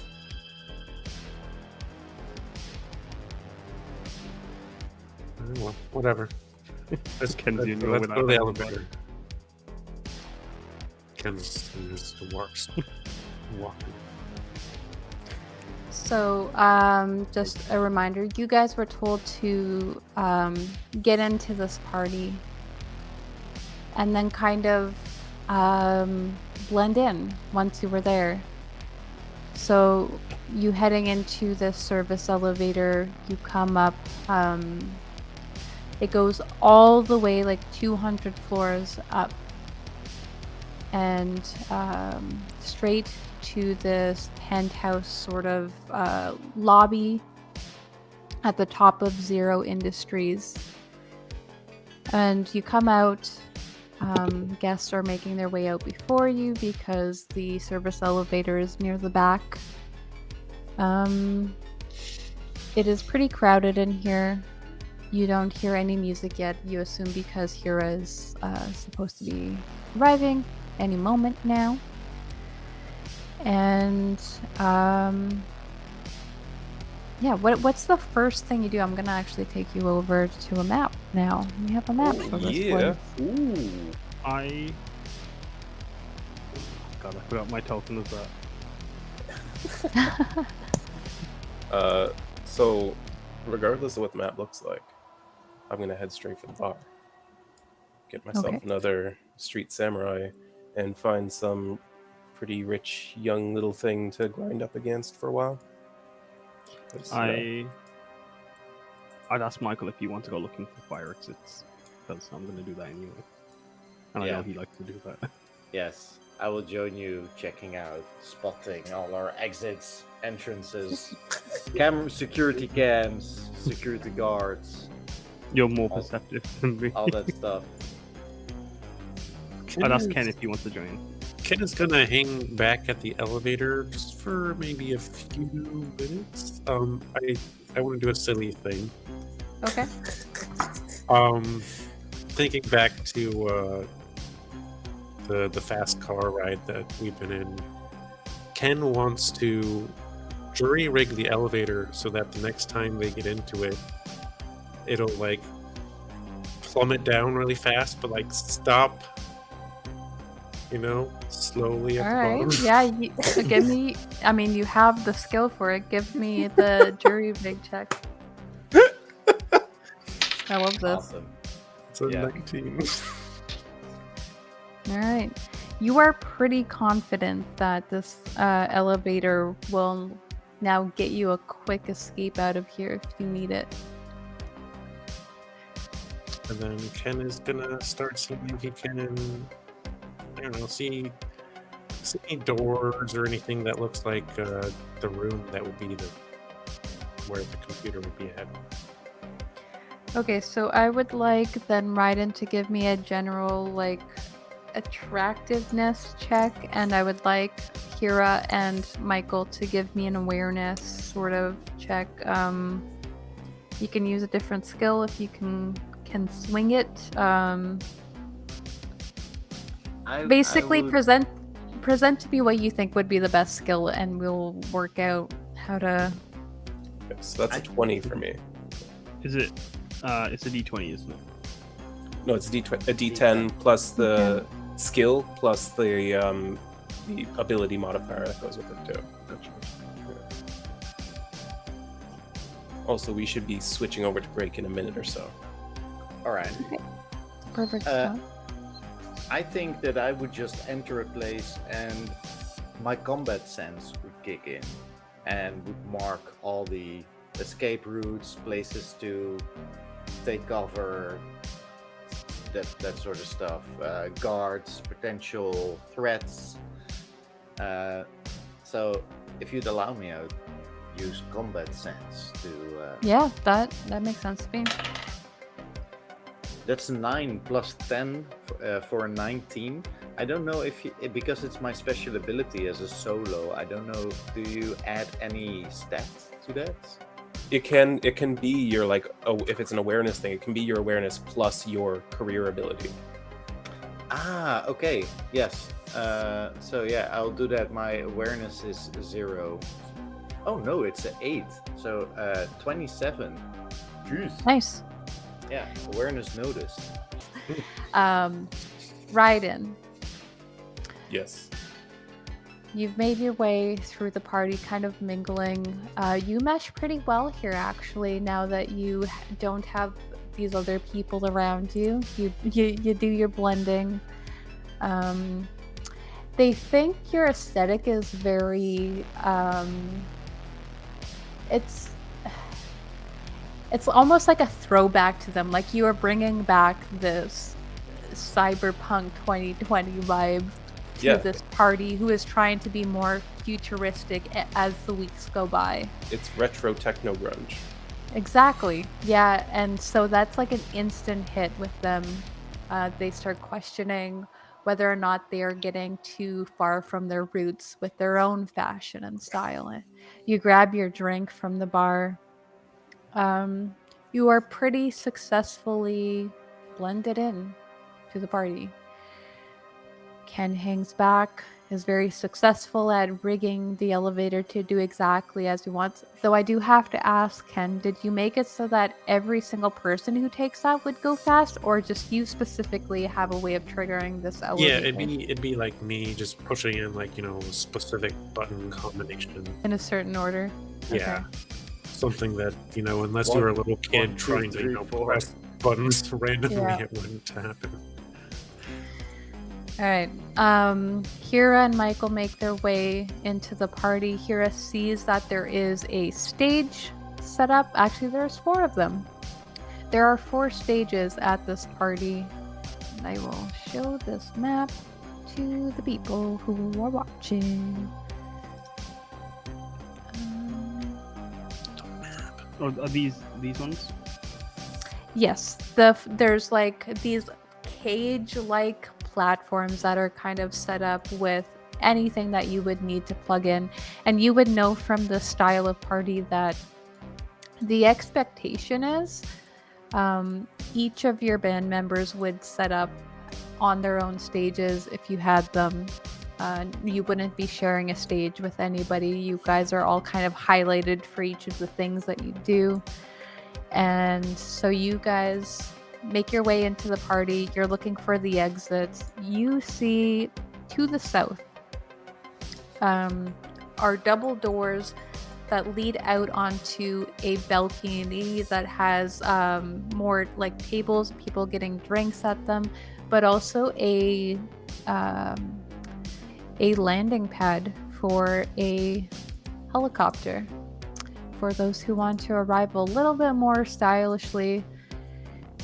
There are 2 fountains in this room. There's a desk at the center that isn't currently being used because when they're not having parties here, this is more of like a reception area for Dia French and Hail French.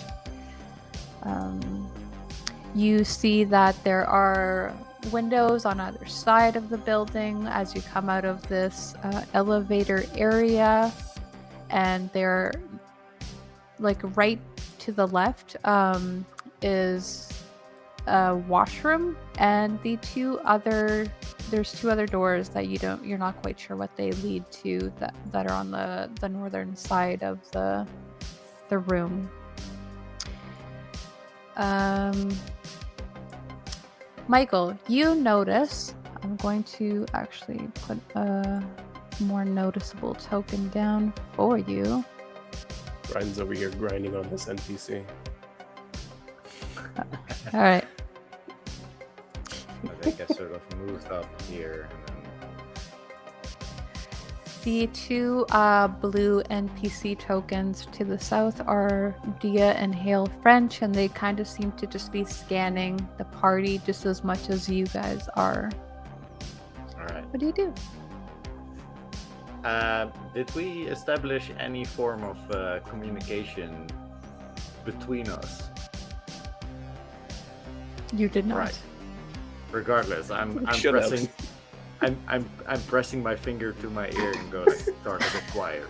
Target acquired. You hear Delilah Rogers over this little earpiece. Okay. And that's all. Bogey at 1:00. I'll just Hira's say, right next to you, though. Yeah. Oh wait, I mean, we're not all together, are we? Never mind. I guess we can't. 'Cause I was gonna say, I'd say But you outside can my definitely mission. see where I am. Yeah. We're I'll- still sort of together. I'll just tell Michael, like, all right. If they ask where you guys are, I'll just say that like you guys are coming in later, like at a specific point of the music. It's all planned. No need to stress. But you guys won't need to get on the stage. It's fine. Don't worry. It's okay, Michael. It's okay. Don't stress. Don't get scared. Don't pretend like you've got to do this. Don't worry about it, Michael. Michael, stop being scared. I Michael? do not. Michael, I- no, Michael. Don't be scared. I, Michael, don't be stressed. You see this sweater bead on my head? That's not stress. Okay. I Don't put my sweat for me, hand okay? on. I put my hand on your shoulder and say, "You will be fine. I will know. be fine. You are fine." Thank you, Michael. Reassuring him or coming on to him? Maybe a bit of both. He goes all of my hat. Ken is going to slowly make his way over to the people he was told to deliver this package to. Yeah. When you try to sneak past me, I sort of hold my arm out to stop you, and I tell you, we might have to look at one of those doors. How good are you at cracking locks?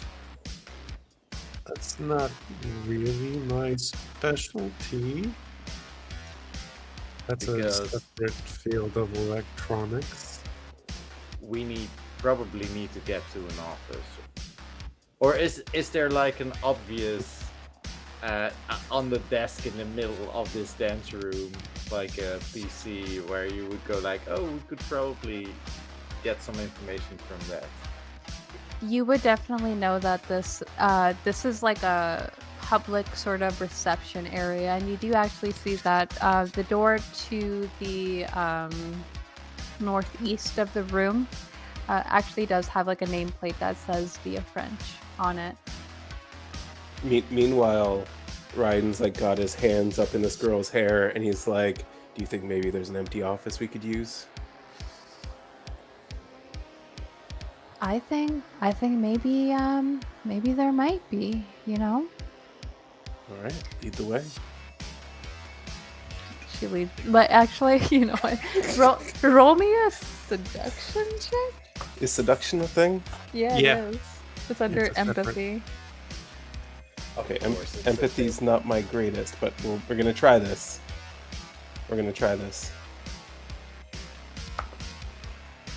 Okay, please tell me that's not a 1. Is that a 1 or a 7? These are stylistic dice. No, it's a 1. Okay, so that's going to be a grand total of 6. Can you Are- roll? Are we doing the fumble table?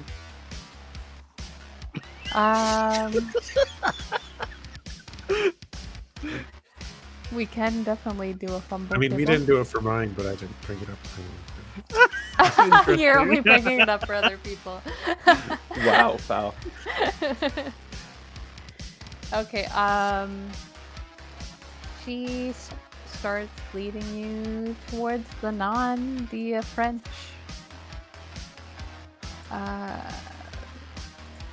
door. This one is actually nondescript, but she's looking around, and you see her kind of rummaging through her bag at the moment. And just like for your knowledge, this woman is she has severe bone structure, very tightly done up hair that's just kind of all piled up on top of each other, that it doesn't even really make all that much sense to you, like how, like there's nothing visible about how this hair is staying up. Completely white dress with like a sheen to it, completely loosely fitted around the waist, and then it has like a long train that's just trailing behind you guys as you make your way this way. I don't know that Raiden would be that aware at this moment that the office that they're heading towards is not exactly the office that they probably want to be going to, but it does look like an office, so I'll take a chance. yep.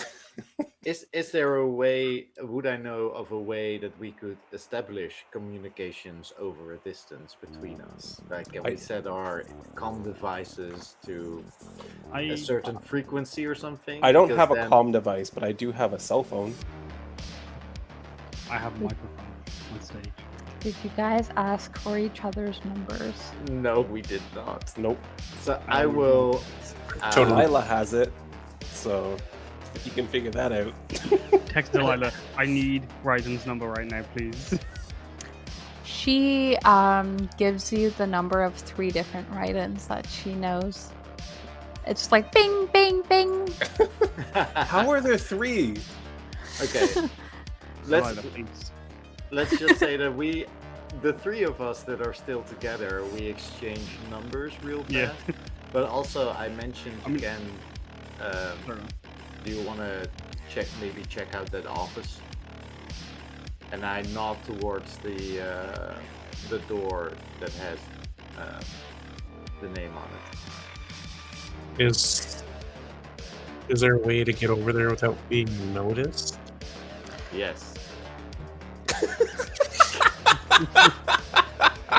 Stealth is a skill that you It can is. use. I just love it, man. I love it. I'm asking the Vix and TM. Yeah, I mean, Oh, you sure. could Ask the GM. you could either put on some sort of performance, or like you could pretend like Hi, you're Hira. kind of mingling. I could distract. Yeah, yeah, you could actually, because currently there's no music playing. So if you wanted to actually go up and kind of draw attention to yourself by starting your set, that might be something you could do. I could get started. If we want, I could just say something over the mic and just pretend it's part of the music. Yes, please do that. Also, keep an eye on. Sorry, what's her name? It's just Yeah. Stephen Brooklyn Dia. and Dia. your left. Keep an eye on Dia or anyone else moving towards her office, and let us know through text. And then I will just sort of sidestep slowly towards the office door. So you could use a stealth. You could use I would use stealth. so you could actually use social or persuasion as well, or perform skill, in order to like make your way this way. Go ahead. Yeah, roll stealth. That would Yeah. be stealth plus ref, I believe. Yeah, plus ref. So that's a roll of 3 plus 4 for stealth is 7 plus 9 for ref is 15. Oh, Wait, plus is that 9 is correct? pretty good. 16. Sorry.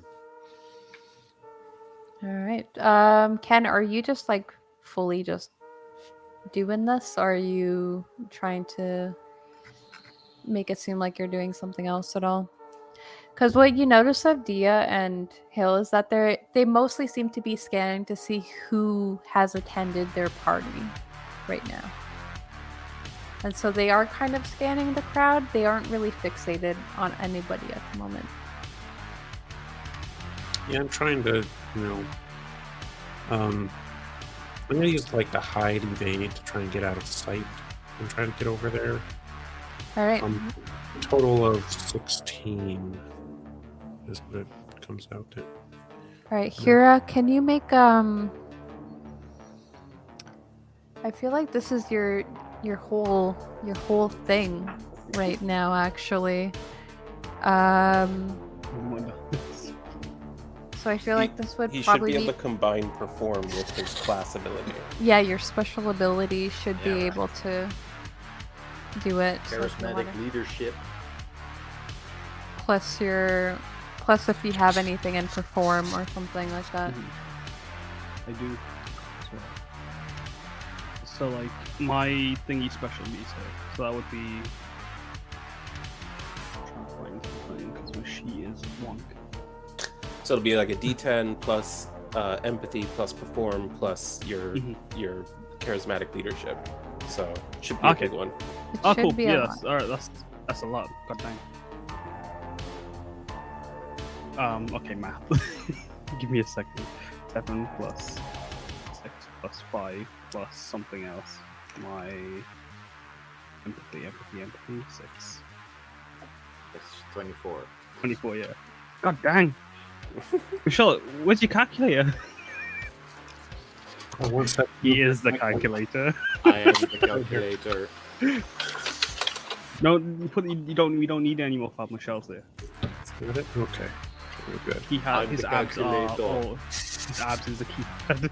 I want your boots, your clothes, and Your motorcycle. your abacus. I Can we get that clip, please? More like an epicus, am I right? Hey. Oh shit, I wasn't the drummer. I asked to be the guitar. Oh, you should have been. See you, ding dong.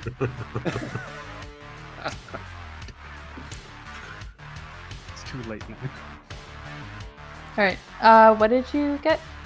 I got 24. 24. All right.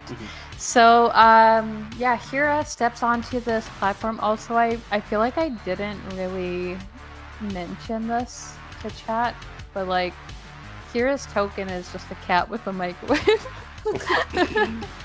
And I find that very amusing. I love it.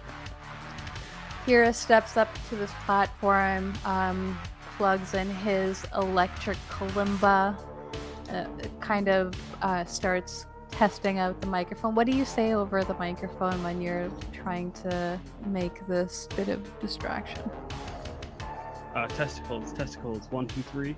Can everyone hear me? There's- me, Yeah, go your ahead. boy, Hira, on the electric kalimba, bringing you these sick beats live in Little Tokyo. What up, gang?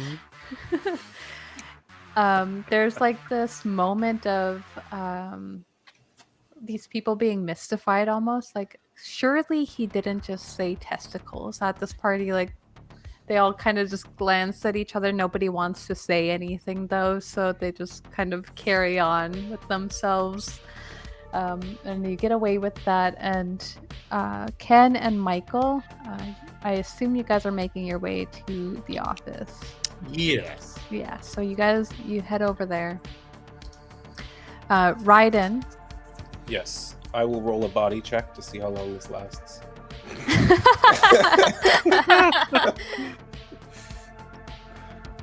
It's endurance, right? Yeah, that seems fitting. Except I've got nothing in that, so. Oh, sucks. Oh, Oh And no. how good do you look doing this? I know. So I am very fast. It's good, but it's fast. So, that's a 9 Let's leave that total. up to her. The door shut is to already decide, finished. okay? Done. Trust me, I You can know. leave now. So you head into this, you kind of disappear. I'll reveal that to you though.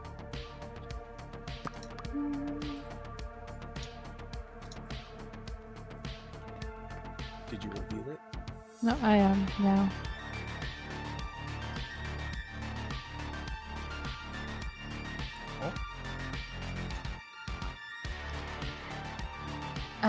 Yeah, you head in. This office seems like it is under construction currently, which might explain why there's no any sort of indication as to what it is on the outside. There's just a bunch of crates and like one couch that is, like those kind of like really stupid couches that are like super tall. Like why does this couch have a super tall back on it? Like you're not gonna actually reach up there, sort of thing. Really lavish, kind of only for display sort of design. You don't really notice much except for the fact that there's definitely like another room here. Just the way that the wall kind of curves out, but you didn't see anything that would indicate that to you when you were in the main room, and there doesn't seem to be a door in here either. All right. Well, then whenever you decide that whatever we're doing is over, I'm going to sort of help her get dressed and tell her how great she was, and then I'll be back out in a few minutes and seem to be slowly getting dressed, and as soon as she's gone, I'm gonna like see if there's any sort of hiddenness on the wall here that doesn't belong. And in what sort of skill check ability do you think that Raiden would try to attempt this? This is definitely not my strong Yep. suit. Awareness notice. Actually, I'm not terrible at it. Cool. That would work. Yeah. Okay. What's my intelligence? Oh, 8. Actually, yeah. This might work out, Oh, guys. wow. Okay. He's not okay. totally dumb. He's not a moron. No. He's just got priorities, So that's, You can do other stuff than shoot and drive. That's a total of 20. And the other thing. And the other thing. All right. We will get back to you in just a minute while you Absolutely. finish up what you're doing.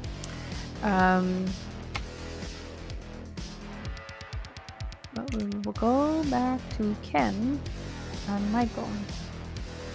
Yeah, so once we reach the door, I will just, with my back towards the door and my hand behind my back, I will try the door handle to see if it's actually open. You do that and you feel like just like this little click of resistance as you're trying to turn the handle that it doesn't go. It's Alright. full. Yeah. Just crank it. I nod to Ken to see if there's any electrical device attached to the door. I'm just totally assuming that you are the tech guy, I've Sure, really you rigged so the many door mission. You had one screwdriver, and that was I don't. I'm not. Is it an electronic device? You do see that there's sort of like a pad on the door that you could probably swipe like a key card over, almost. You don't see anything like there's no buttons or anything of a code that you would have to press, but something within the actual door handle itself is receptive to some sort of swipe of a card. Is there a panel that I can open to access the? inside? Give me a tech check. Okay, just like a basic tech or electronics. Or... Yeah, electronics would do. But while he's looking at that, would I know if these types of locks could be forced open, if needed? Yeah, I mean, with your history of having to get into places that nobody else wants to get into,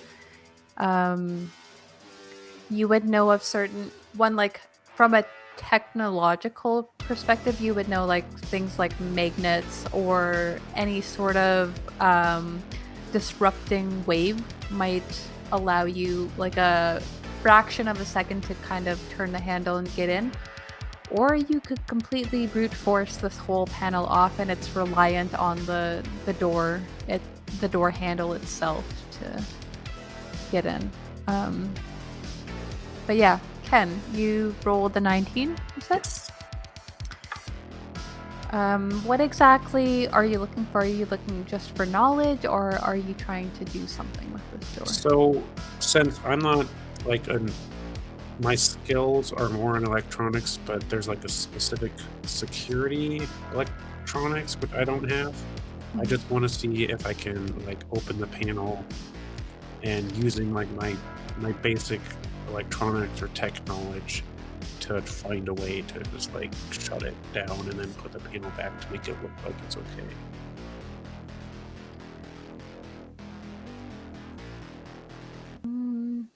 I feel like those are two separate checks. So you do successfully get it open, and you're kind of like examining what it is that you might be able to do, and then trying to figure it out might be a separate check. So if you want to roll that same check again, I will then tell you what.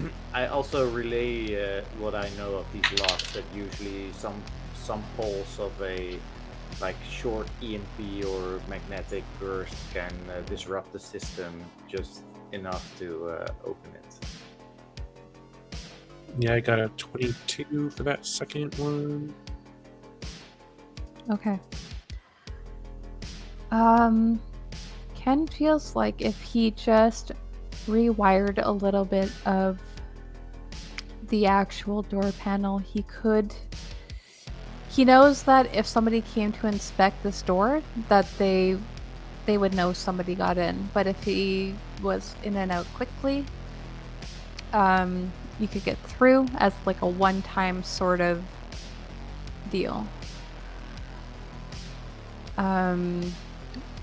He's not as confident about whether or not he could put it back together without somebody noticing that somebody else took it apart.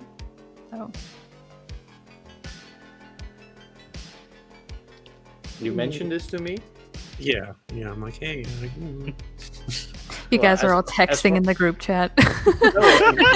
We're standing next to each other, but so I basically tell him that it's either you tampering with the system that somebody noticed it, or I brute force my way through the door and people will also notice. Would I have like a magnet in my tech toolkit, do you think?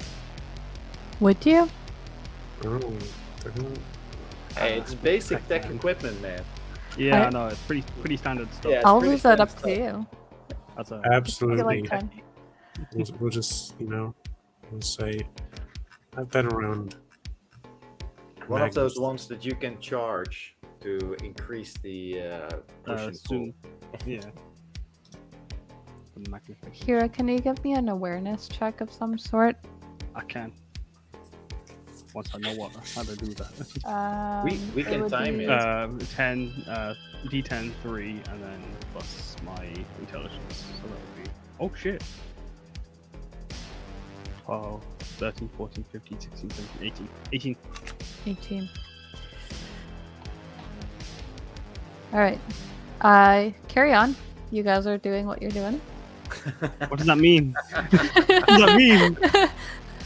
That's just this is sus.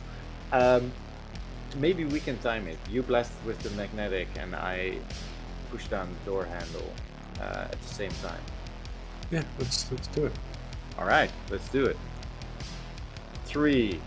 Oh wait, are we doing this on 1 or on 0, or you want to count upwards to 3, or maybe 4? Just do it on 1. 3, 2, 1, and I. And just as you do that, a couple of the people on like the west side of the room hear like a climax of a female's voice right as you guys hit that mark, and some heads turn in that direction for just a moment, and you guys just smoothly slide into the room at the right time. Awesome. I guess I'll try to pull everyone's attention away from that, from both of them. As soon as I'm in, I pull from the bag an assault rifle. I was wondering. I don't. And that's the first thing wait. that I do. I don't They think put that's that, how you get the computer to talk. Don't make you talk. Once you're in this room, again, very fashionably decorated. There are a few couches with very high backs, glass tables. The desk is made out of glass. There's a very expensive computer on the glass desk, and at the north side of the room, you see an emergency exit and a window. All right. So you guys take can care of the actually, computer. yeah, you guys can go in. And Hira, at this time when you're like trying to, you hear the noise coming from one room, you see your boys going in the other room. What is it that you do in the moment to try to get everyone's attention? Everyone in the penthouse, get your eyes on me, and then jump, and raise your hands. All right, roll beat's gonna drop. roll your charismatic leadership plus performance for that.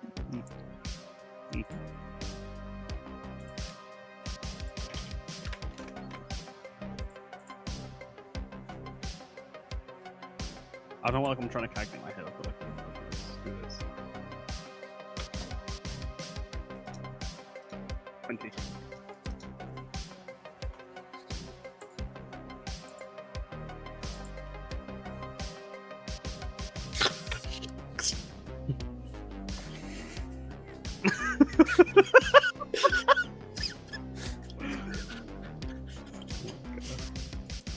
You guys laughing at?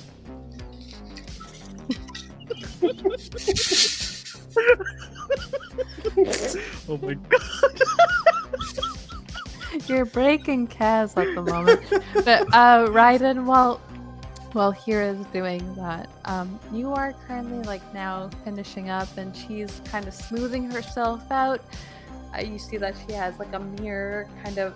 It's like a four-fold mirror. She kind of like unfolds it. It's much larger than it seems when she pulls it out of her pocket. She no longer seems interested in you, but she definitely communicated to you that she was satisfied with the experience of kind of romping with a little bit of the lower class, as she would put it. Couldn't help but feel the same way.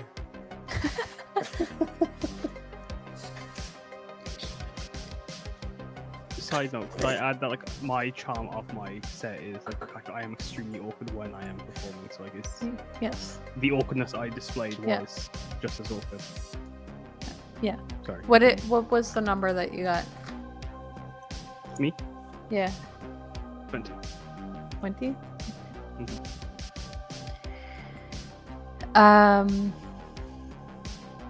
So this cat boy in this booth with his electric kalimba and his microwave on his waist is like Every now and then it's going off with like I'm like yeah, the like a alarm. beep, beep, beep, beep, and you have to, because you Ding, keep ka-choo, ka-choo. Yeah. You have a machine that says ping.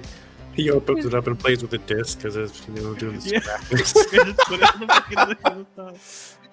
He's eating like a pizza pocket as well.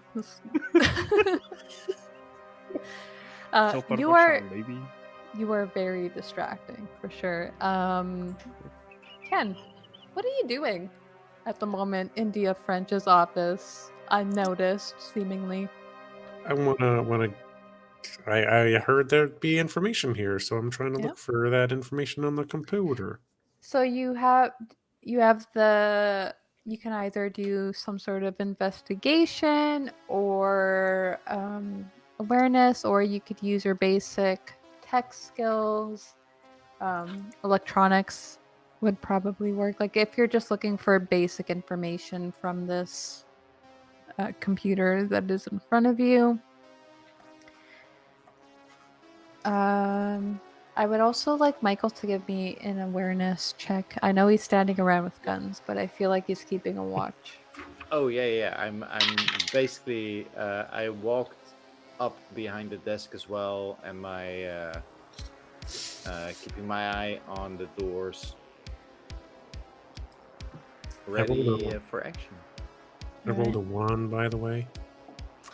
Oh, for goodness sakes, though. A 1 plus what though? Plus what? Well, I mean, the 1's an auto fail in this guy. It's a 6. Is it really? It is- Yeah, there's like why- critical fails and stuff like Yeah. that. Yeah. Shit, that's a 10% chance to crit fail. That's not cool. I know, it's Cyberpunk. You know? That's Cyberpunk, baby. Yeah. The You don't know hard this life. system. Just take the whole computer. Take the hard drive. I Get the fuck out of here. don't have to. Can I add my combat sense to the roll? Yes, if you're looking specifically for like threats and stuff. Yeah. Yeah. it's So that's I rolled a 6 plus 8 is 14. Plus my intelligence is 5 for 19, and then combat sense for 10 is 29. I am hyper aware of any combat danger. Just saying. Yeah, for sure. Ken just kind of looks at this computer and like he's used to pretty not exactly primitive, like I wouldn't say that exactly, but he's used to less high-tech gear. And looking around this really fancy office, he's like even entering a password at this moment feels beyond him. What is it with this stupid OS system? There's no password field. Come on, focus. We need this information. I need this information.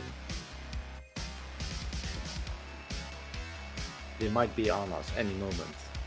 Yeah, at this moment, Michael actually notices that there's like some sort of like a data stick that is stuck into the tower of the computer that's not on the top of the desk.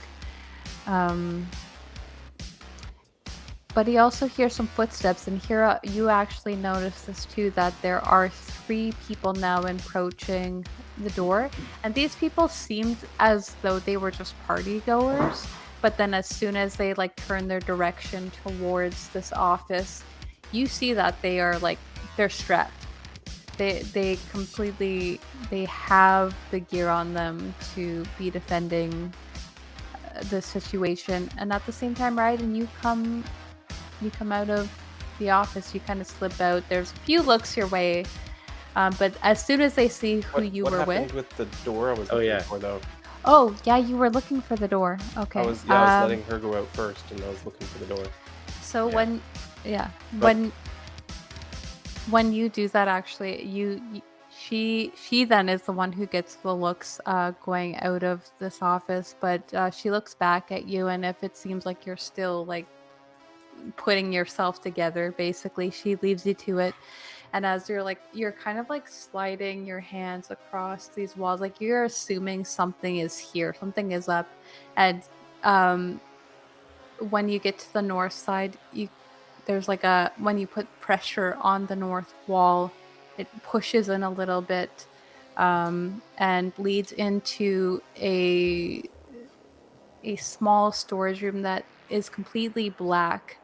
But like feeling your hand along the wall, you don't feel any sort of light switches or anything, but when you step into the room, it's like it's automatically detects your presence and it turns on.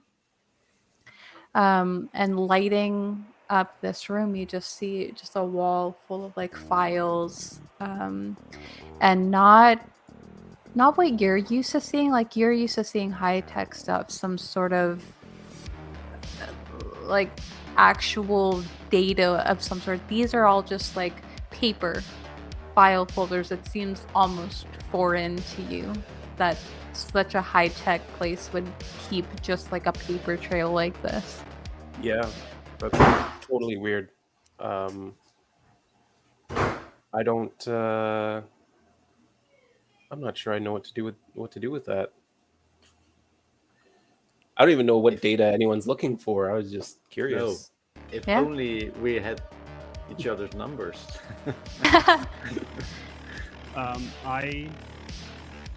With noticing these three people going there, I'm gonna like quickly be texting Michael, and if we do have a group chat, I would be texting that. If not, I'd let Michael know. But I would then be like, I said everyone in this club, get your eyes on me. That means you three too down there, and I point at them. You look like you're not getting groovy. You look like you're a bit too chill. Well, maybe I should set my microwave to defrost. And I start messing with the settings and like make that part of the music. Are you using your microwave right now? It's part not like a weapon or anything. I'm just like using it like in the performance. Wait, it hasn't. I think we did mention like the front's missing, so it is it is technically doing things. Okay, so exactly what are you trying to do? You're just trying to distract them at the moment. Yeah, I'm just trying to keep them focused on me for a second. Okay, and then they're going to kind of, one of them turns to you, and actually like draws their weapon at you. You're in on this, aren't you? In on what? I'm just playing the music.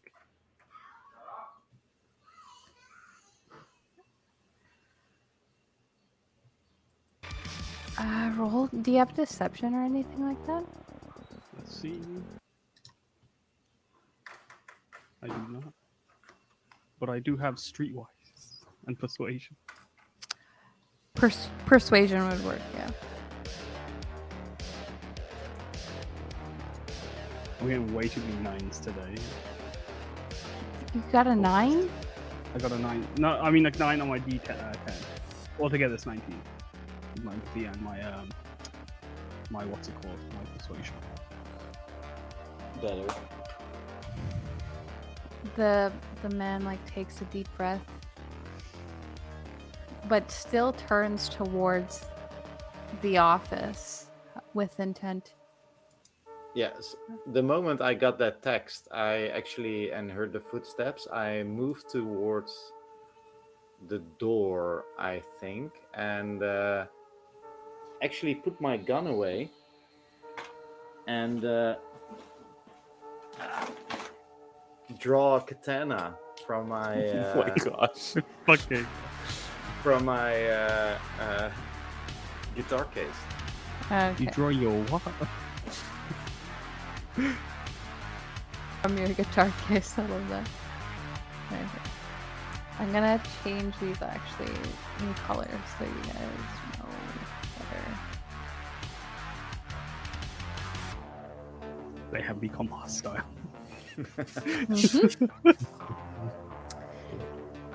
All right, I do gotta delete the ones in the red, but I got the text too.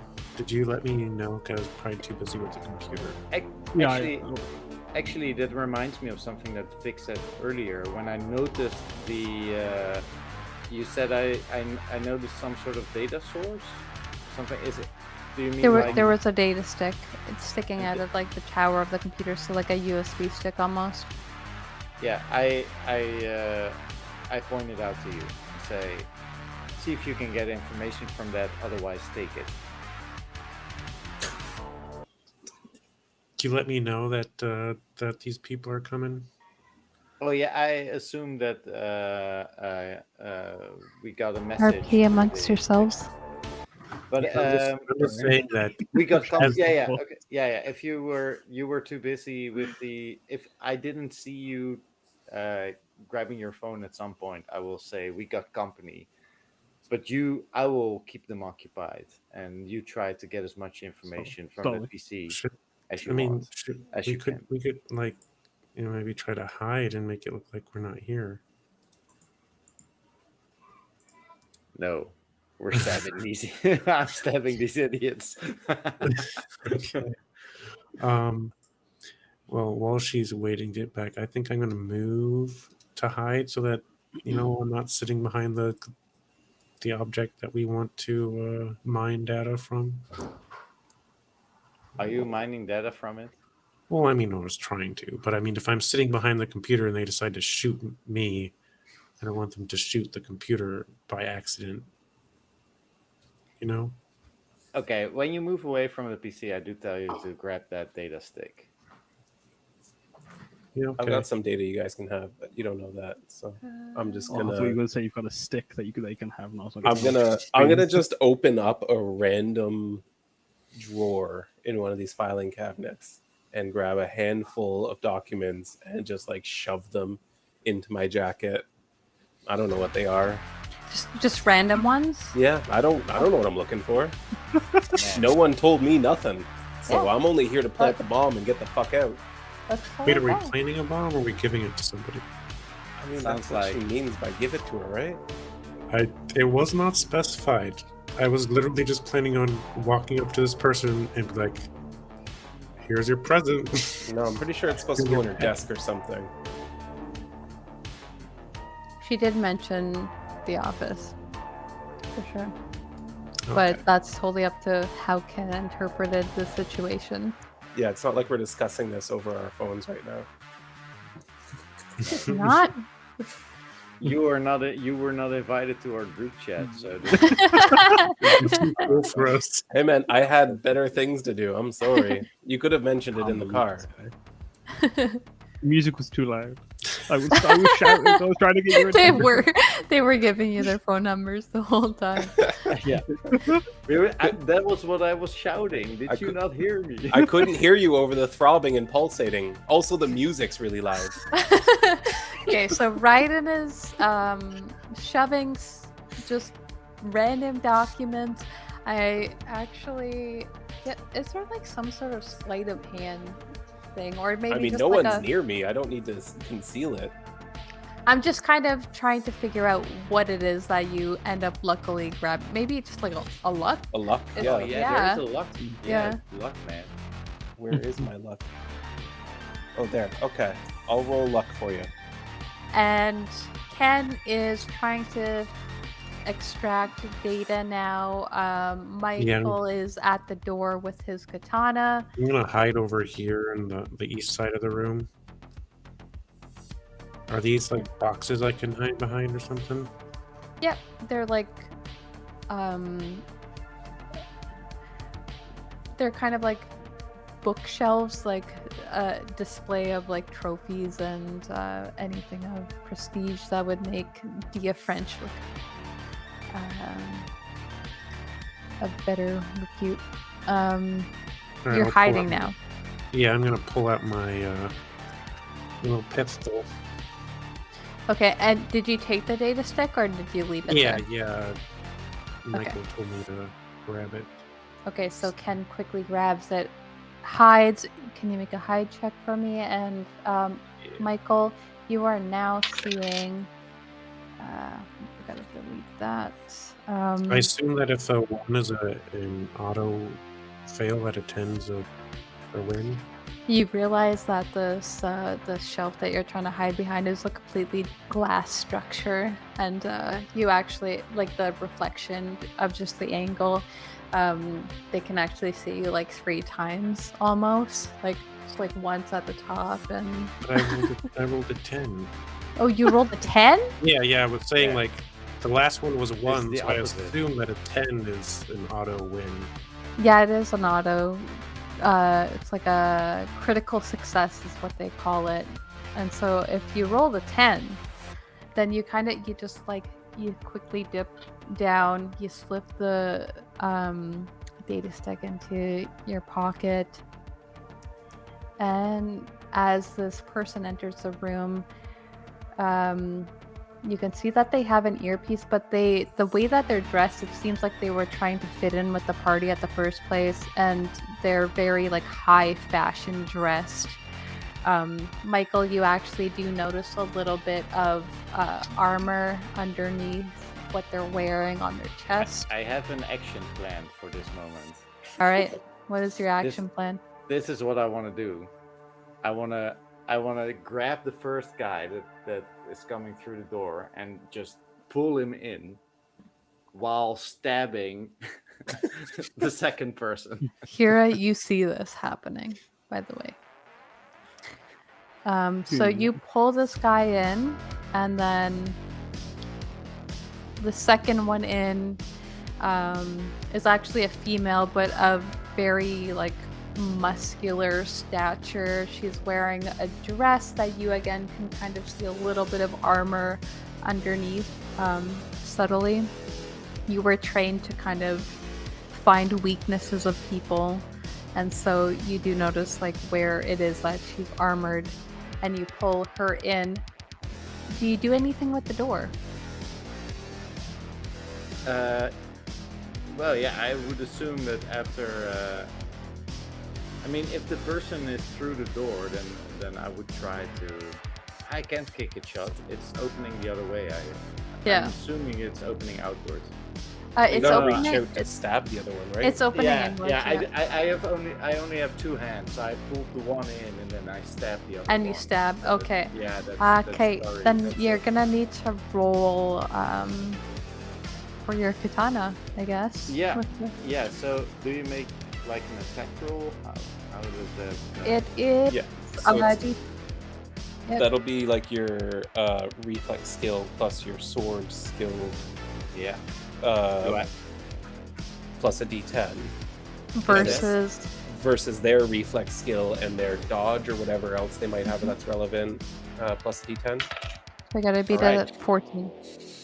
Yeah, I rolled an 8 plus 8 for my melee is 16 plus a 9 for my reflex is 25. Shit. Okay, I think you then gotta roll to where you hit. Yes. So that's a also D10. Yep. I rolled a 4. Body.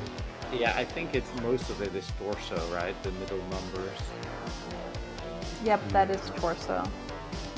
Yeah. So you see exactly what sort of armor she's wearing, and then you just kind of you jab your katana straight through what you presume to be like a weak spot. I have accuracy plus 1 on the katana. What does that mean? That it's just an 1 on the attack roll? Extra? Or Yes. Okay. It has nothing to do with aiming it or anything. No, you can do a called shot at a -3. I think it's I four. should have done. Yeah, I think it's -4. I should have done that actually, but that's okay. I will just roll for damage then. That's a 6, 5, and 2 3s for 11, 17 damage. Holy shit. That is a lot of fucking damage. Well, there's one thing that I wanted to do, and it was be good at killing people. Yeah, man. Shit. That's a fail. She may have enough armor to stop some of that, though. Yeah, I'm looking at the minuses to that.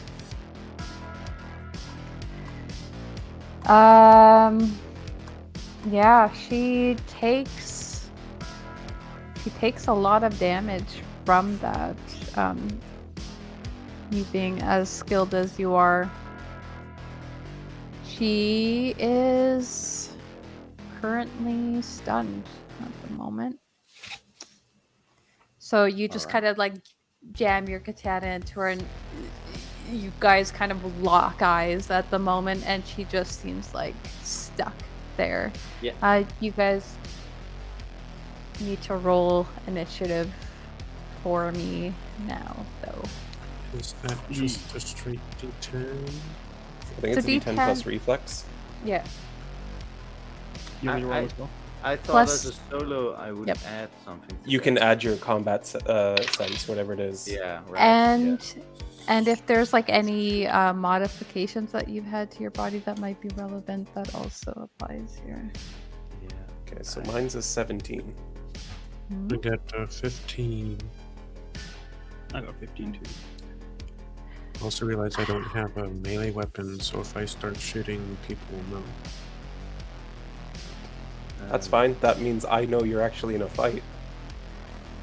Michael? Because I don't currently. Yeah, sorry, I was checking. I thought that I had another. That's a 3 plus 19, 22 for initiative. You guys made out pretty well on this. That brings us back to you then. What do you want to do? Make some noise. All right. So this third person is not even in the door opening, right? So No. now would be maybe the time where I pull back the sword and close the door. Or no, that's not what I would do. I would pull out the sword of the one person and then stab the other guard that's stepped in, that I sort of pulled in the room first. Alright. Roll again for that. Yeah. Where's my mouse?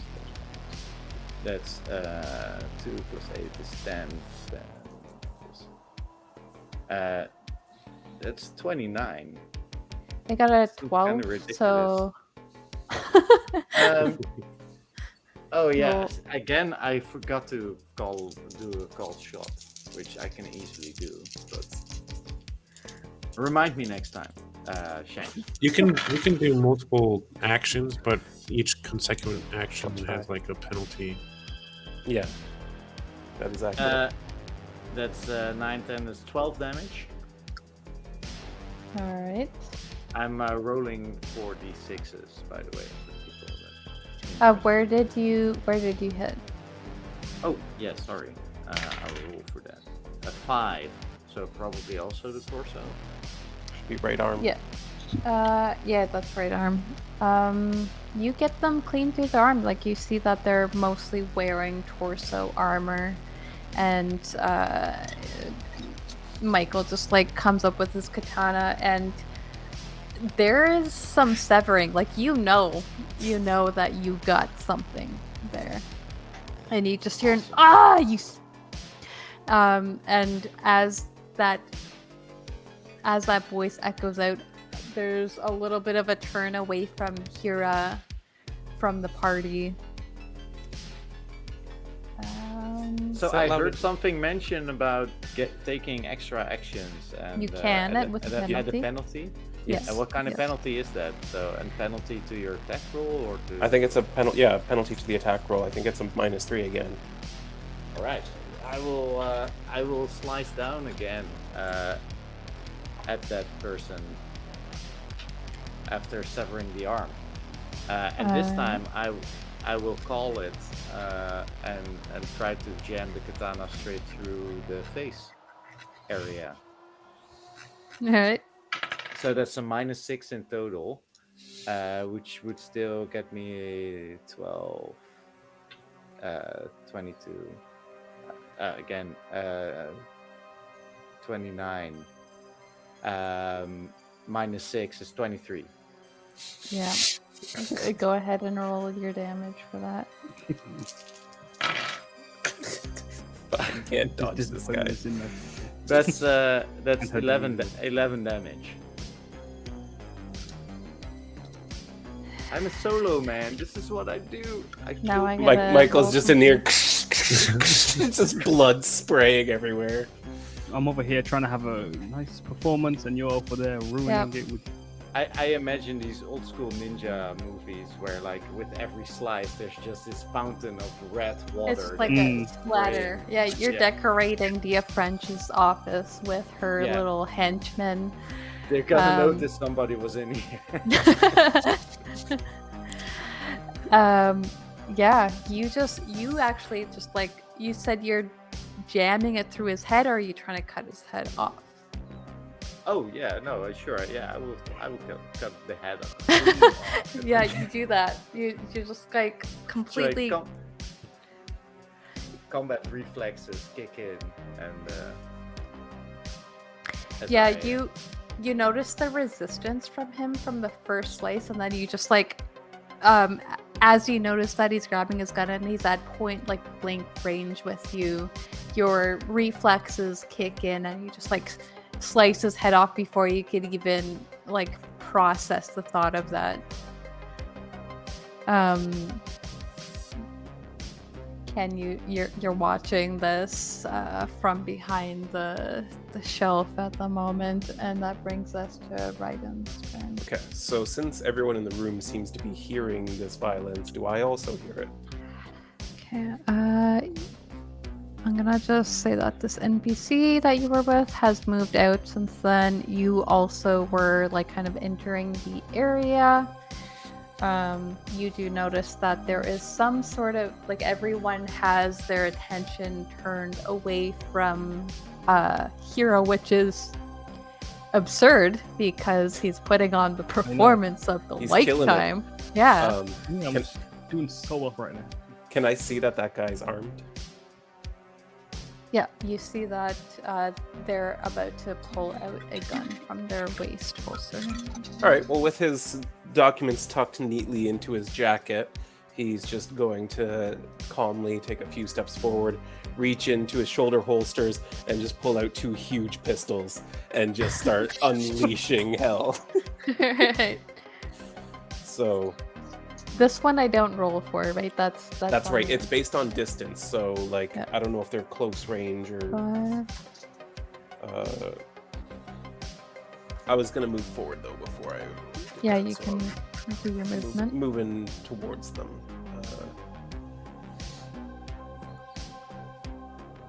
Yeah, I'm gonna move up to there so I can take cover if I need to, but I don't think I'm gonna need to.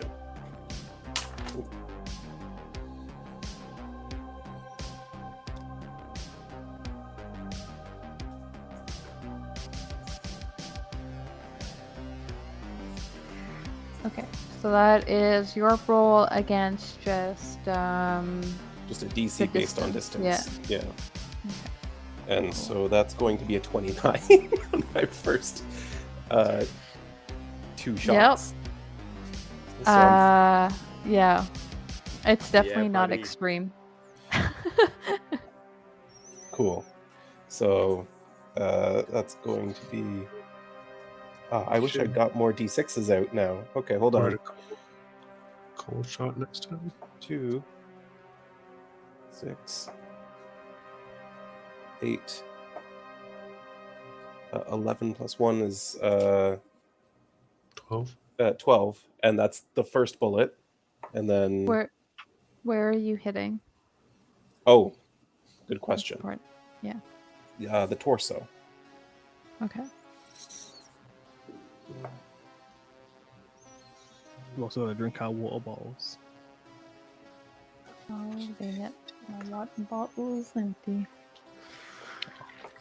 Gotta fill that water bottle up. And 20 on the second bullet. Okay, what was the first one? First one was 12. The second bullet was 20. 20.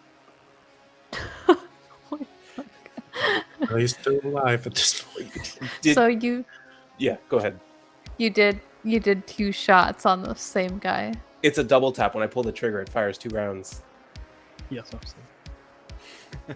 Describe to me what happens, because they did not do well.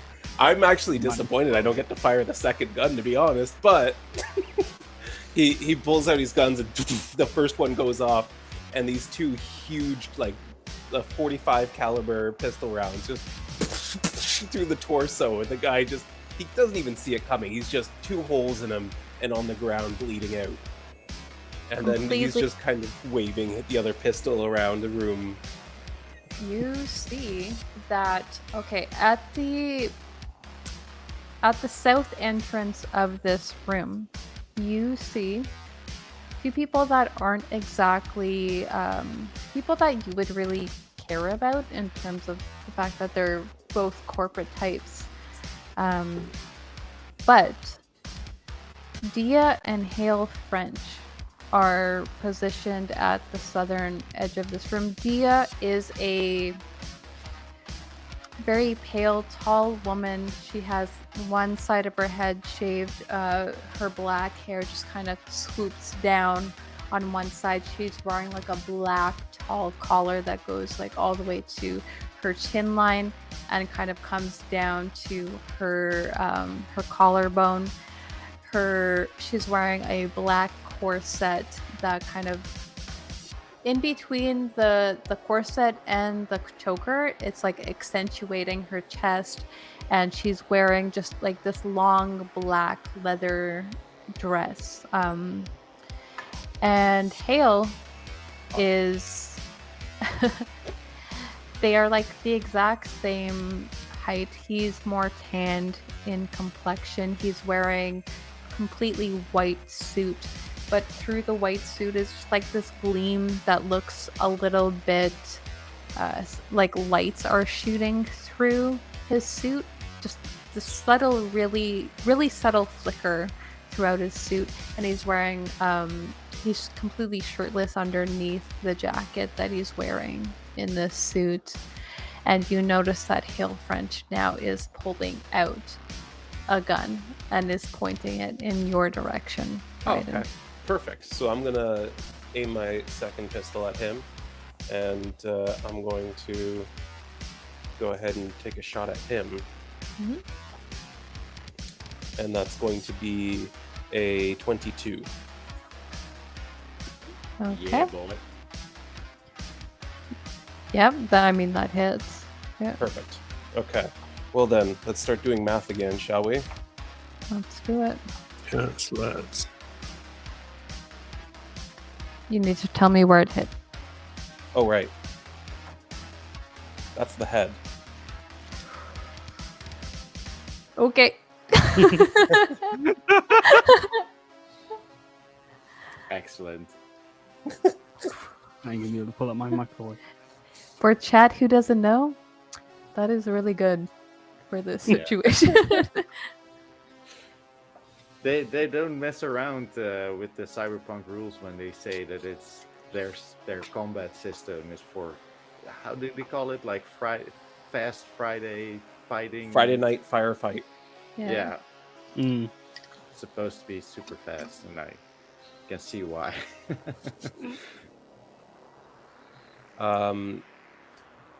So that's an 11 and a 16, both bullets. For damage? For damage. To his head. 11 and a 16. The 11 alone would kill him. Yeah. Yep. 8 damage to that is a kill. Wait, unless Yeah, he's and got it's- enough it's- stuff well, to it's- protect his head. And it's doubled too, because it's a headshot. It's your headshot, yeah. Yeah, so it's doubled. So you go ahead and explain how you murder this Yeah. corporate giant Hale French in the middle of his own party. Yeah, so having just slept with one of his guests, Raiden comes out with some of his documents tucked into his jacket, sees that his friends have started things off already, sees the armed guard, just pulls out, and 2 bullets goes through him. He turns, sees this other guy drawing a gun on him, and right away, and both bullets just right through the forehead. His brains go all up against the glass wall behind him.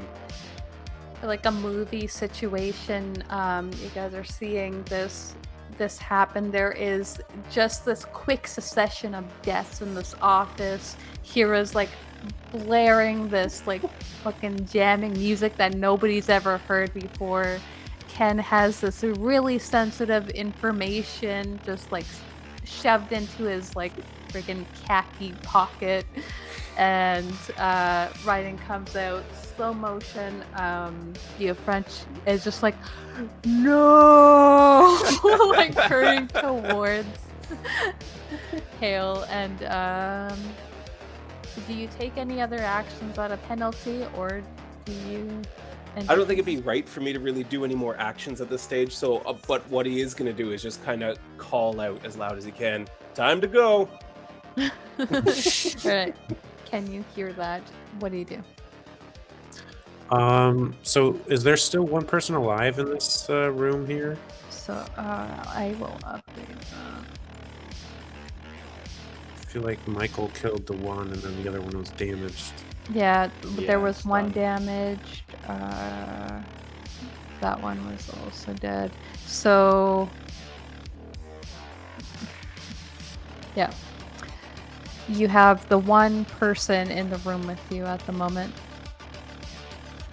Okay, I guess I can also pretend to be a cool person and shoot at people with a gun.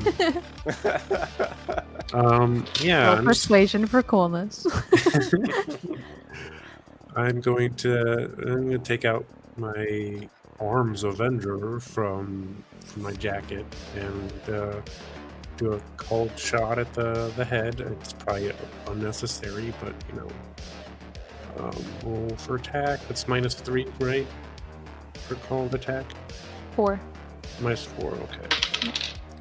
That's a total of 21. Yeah. Yeah. And it's 2d6 plus 1 for damage. That is a 9 damage. So 18. You did a cold shot, right?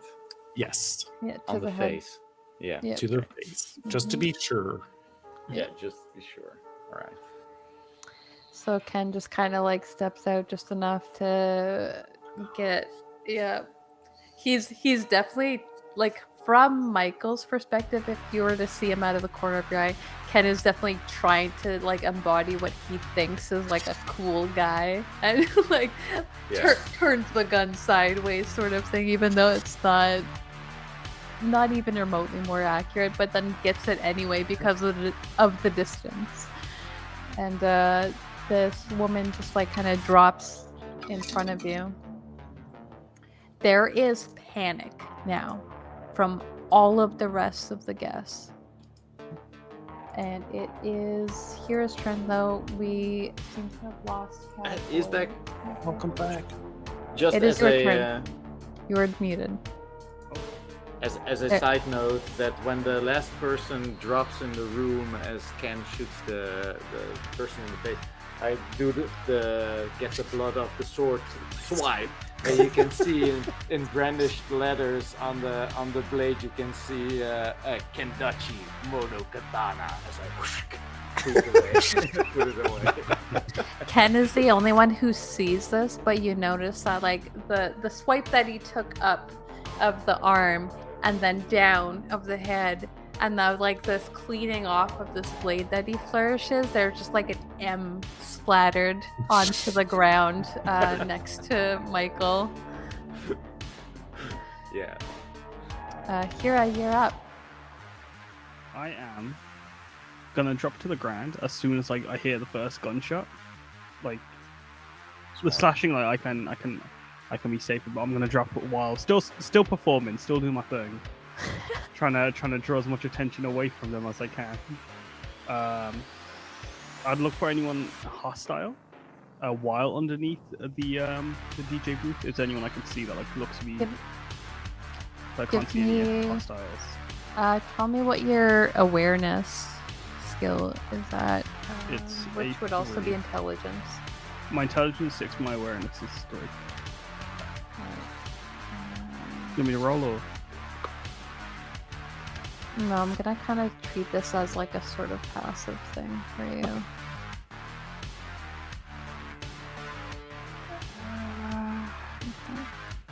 You notice that the two workers at there's 2 bars in the room.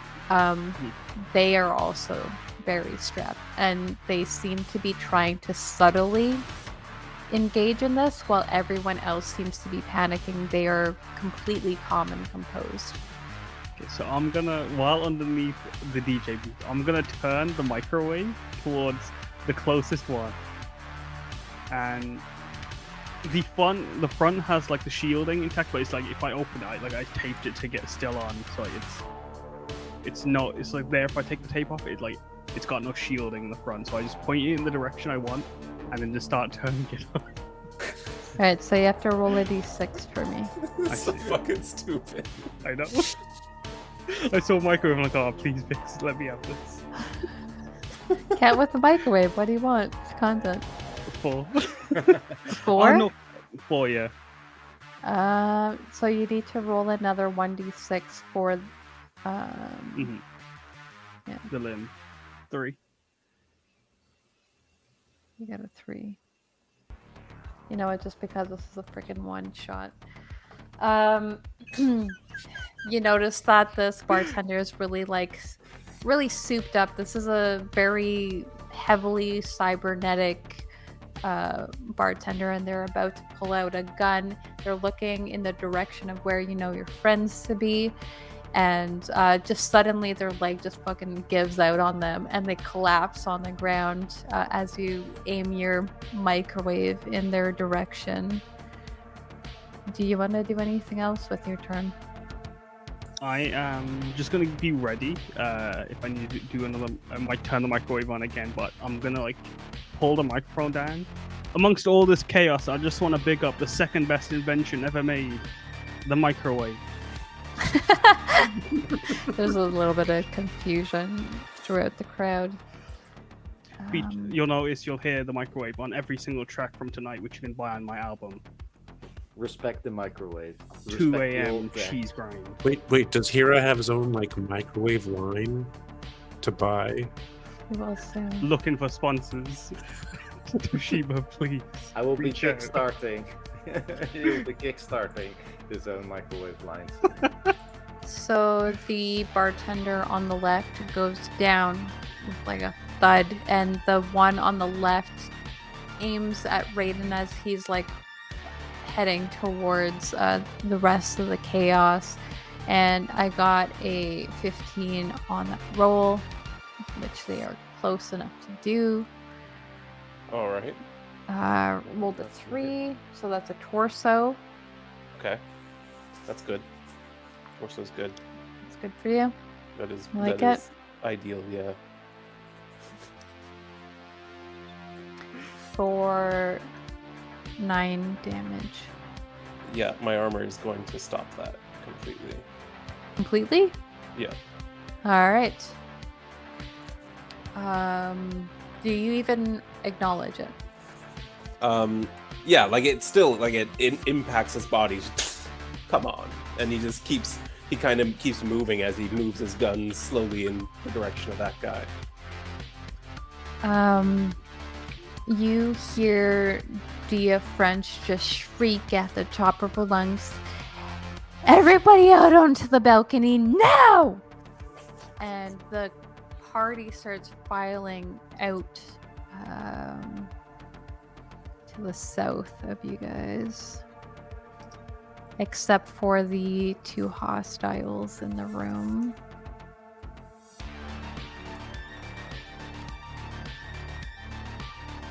Who stay with you guys.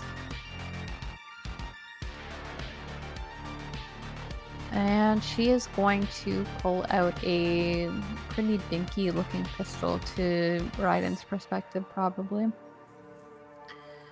And she's going to aim it. Actually, no. Actually, she's not going to do that because she is concerned about something else. 5, 10, 15, 20. Oh.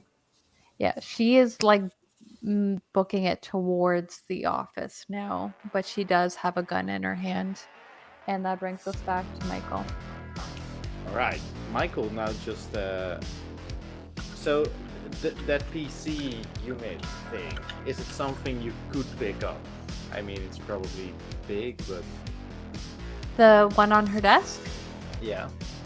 It's pretty big. It's like it's like an actual PC with like a monitor and a tower. Yeah, I Sort of just thing. want to take the tower. All right, then you are. Yeah, go ahead. That is one of your actions. I pick it up off the floor, and then I just keep it under my arm as I tell Ken, "We got everything we need. Let's book it." You can just grab the hard drive. You don't need to grab the whole thing. I'm taking no chances. All right, is that Michael's turn?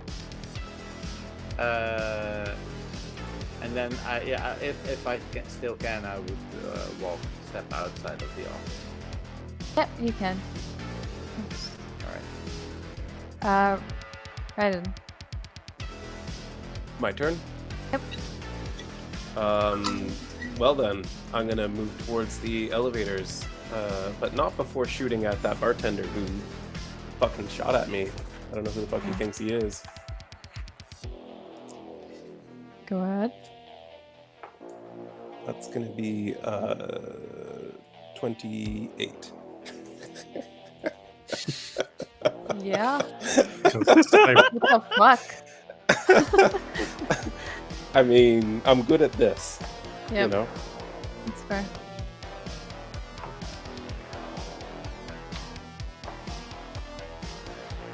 So the first bullet's gonna be 11 damage.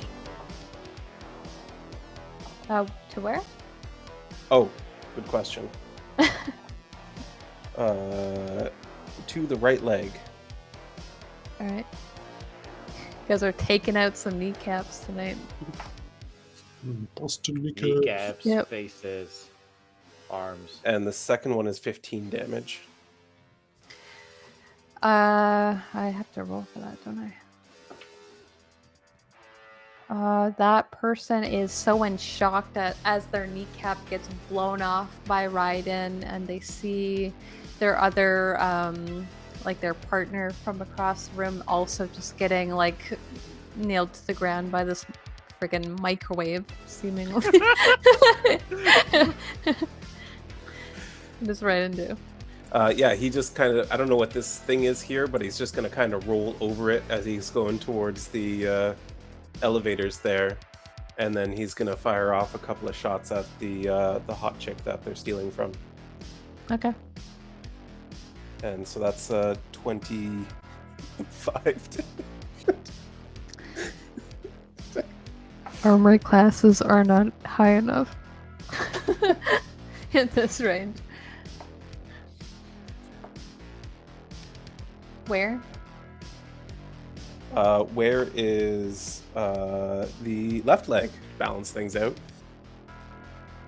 You know. Mhm. And that's 15 damage on the first bullet.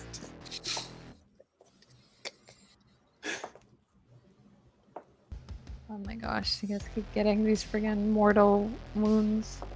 And 18 on the second bullet. Wait, 18 damage? Yes.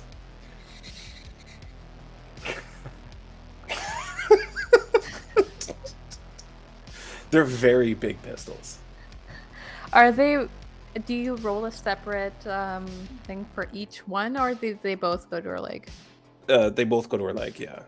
Like fucking- when he fires it, it's like a burst fire. So As you said, it's- these are very big bullets, and you just kind of you shatter this woman's leg, and she goes into shock, and you just hear this "Ah!"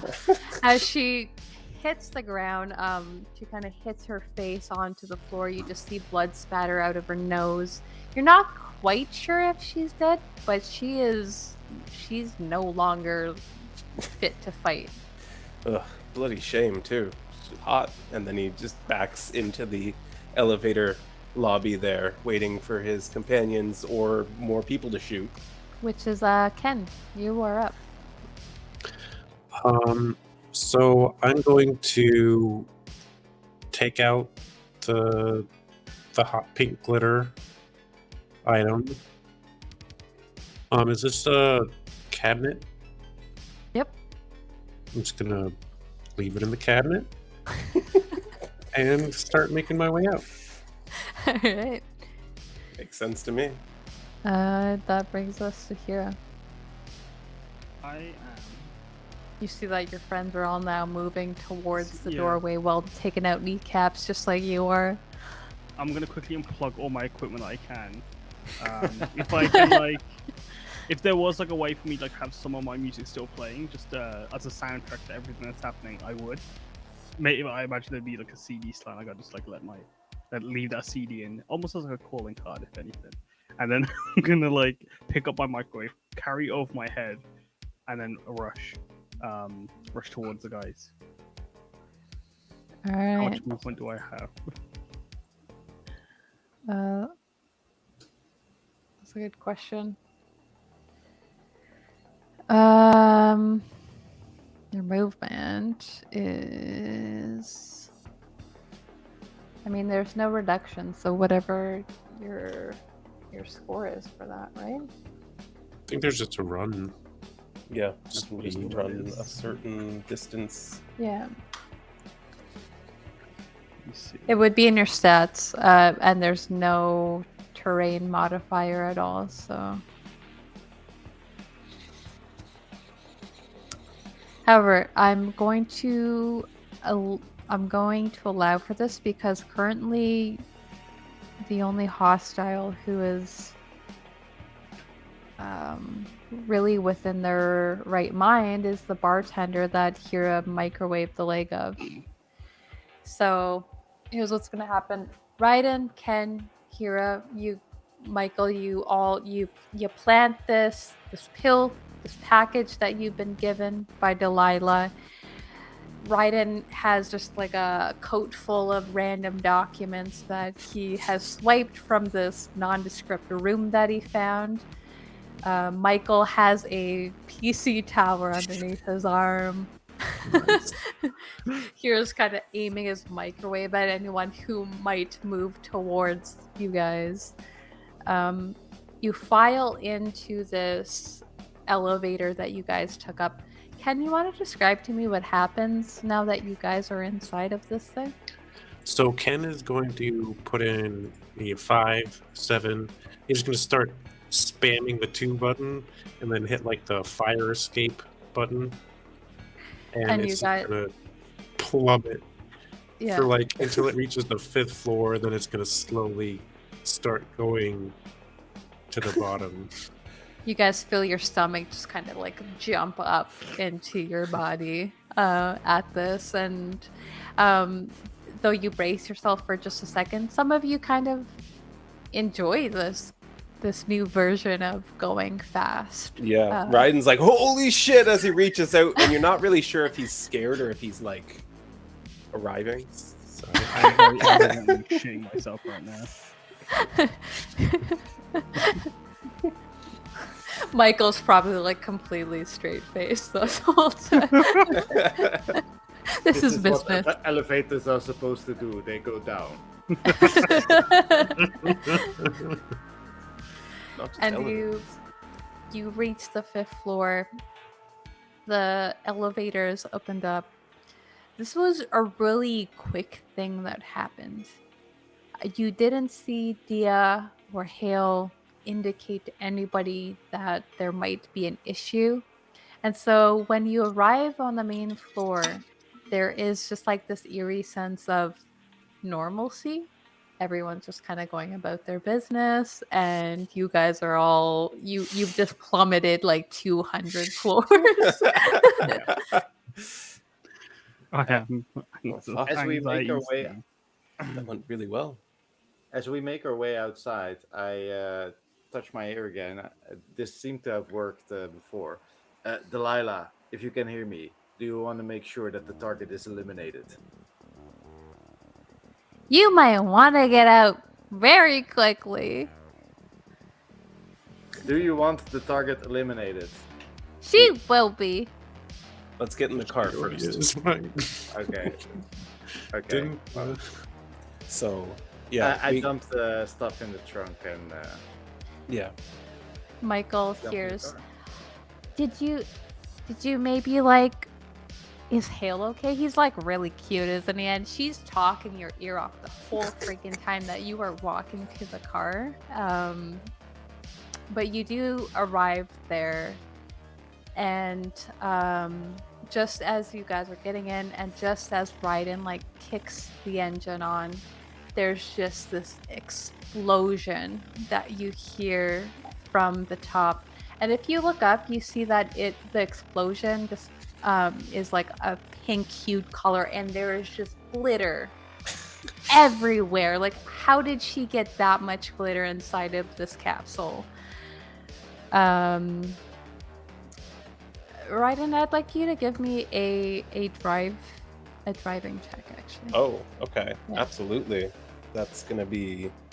does this count as a control check or handling in any way? Not handling, no, because you're trying to get out of here quickly. Right. So that's going to be... it's going to be a 31. Holy fuck. Okay. Raiden, you see that there are a few people nearby who seem a little bit concerned. There is a red car and a yellow car that two men just immediately get into as you guys all file into this car discreetly. But you take off before they even get fully into their car. You are gone. Where is it that you go from here? Wait, can I just do one thing before Yeah. you describe how? Because I've spent a lot of money on this thing, and I feel like we're reaching a point where I don't get to use it. So I open up the car window and sort of lean out, and from the guitar case, I pull out a massive RPG and I put it on my shoulder just to make sure the job is done, and I aim it at the office that is already exploding. I thought maybe the people who in the cars who might want to chase us, but no, you're going to shoot it at the office building. I Fantastic. shoot a rocket towards the office building. I don't have to roll for damage or anything, but I wanted to shoot something with RPG. I'm just zooming Sorry, around. that's crazy. It's add speed, if anything. So, you guys all file into Raiden's car. Raiden, you guys are all very aware that there are people who are about to tail you. Hira, despite like almost shitting yourself as you guys were descending 200 floors in this skyscraper, you are now feeling pretty calm now that you are in Raiden's car.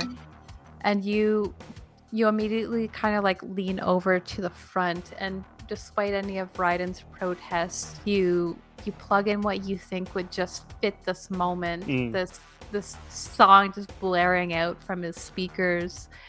Just as it hits just like a high point, Michael just sends this rocket blasting into the top of the skyscraper, which kind of makes a couple of the floors just descend that much more quicker.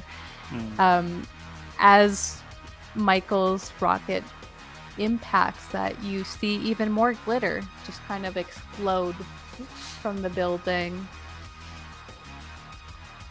And Raiden, you take them all to a place that you feel comfortable just spending the night. You've done stuff like this before. This isn't your first go at something so high profile. How is it that you guys end your night? What are your surroundings right now? So he drives them basically entirely across town to this little garage in the middle of nowhere that no one really owns anymore. And the big gangs, the big people, they're not interested in fucking around with a place like this, and the small fries know well enough to stay away from people like them. So they're kind of safe, and they can close the doors, and the windows are all blacked out, and they've kind of got the basic necessities and like a barrel fire kind of going in the middle of the room. He lights a cigarette, just goes, "You guys did pretty well, actually. Wouldn't mind working with you again." Well, I believe it. Never seen someone shoot an RPG at the side of a building before. That was interesting. I just bought it. Interesting. I needed to use it. Oh, that makes sense. It only felt appropriate, and we had to make sure that the job was done. As What? we did not insert the... No. I did the job. Delivered the package. You did great. You Well, did I- more than was necessary. I just assumed, well, you can never be too You just sure. put a stamp on, if anything. Hey, I Yes. told you, if someone gets in our way, I shoot them twice. Anyway, Here's I something saw. I found. And he pulls out the wad of folders and just kind of holds it out to them like, you guys were looking for information, right? Hira, feeling exhilarated and just like craving more of the taste of blood and violence. He just sets his microwave up on the side and starts heating up. He puts a shielding back on, of course. Just actually kills everyone here. Or not kills. He just puts a shielding back on and it's like, anyone hot pocket? Anyone popcorn? Got it. Yeah, right here. Anything in your microwave? I've got I'm it. on a diet. Oh, I got a microwavable apple if you want it. Can you microwave this? Yeah. My diet is I eat 32 turduckens a day. Give me a turducken. It'll microwave. To maintain my physique. So you guys eat your hot pockets and you're kind of pouring over this information that you've gathered. Michael, I feel like Delilah hasn't really stopped talking your ear off about this guy unless you told her to. And so she's still like, and his eyes were so dreamy, and the way that he wore white was like super flashy. Like, have you seen him in white? Did you even And know that he was shy? I'm just able to sort of completely Trying to block that off. yeah, you have I don't tell her to stop. I just let her keep ranting or rattling on. You're really trying to appease her so that she's a continued form of information for you. And as you guys are pouring over this information, Ken, you find among a list of like some sort of project that was called Project Zero. There's just a bunch of names. Some of them are highlighted in red in this information, and you come across your mother's name in this list. Her name is highlighted red. And as you pour into this information, you find out that about a year ago, Kenjirian Kuroshi Opticals had taken a bunch of people, not just off the streets, but anyone who kind of stood up to them, found out anything, snooped around their business. Those people went missing. And you find that your mother is among this list of people. And the project, as you look into it, was some sort of cybernetic implant that they were testing out on just random people on the streets rather than going through the traditional methods, which costs a lot more money. And this particular project was to allow for people to shut off the pain receptors to a person's body with just like a touch of a button. You notice as you pour through this information that hers was among some of the failed test subjects. And that kind of weighs on you a little bit as you're holding this hot pocket and making these new friends around you that you might never see her again.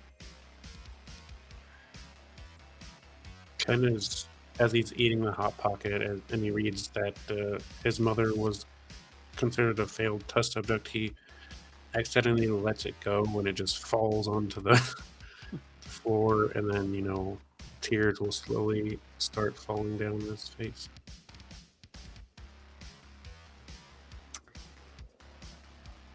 Michael, as you notice this, and if Ken allows you any insight, or even if he doesn't, you start pouring through the same information, and you notice that there were a couple of the KT kids that you were concerned about being involved with this whole fiasco that happened a year ago.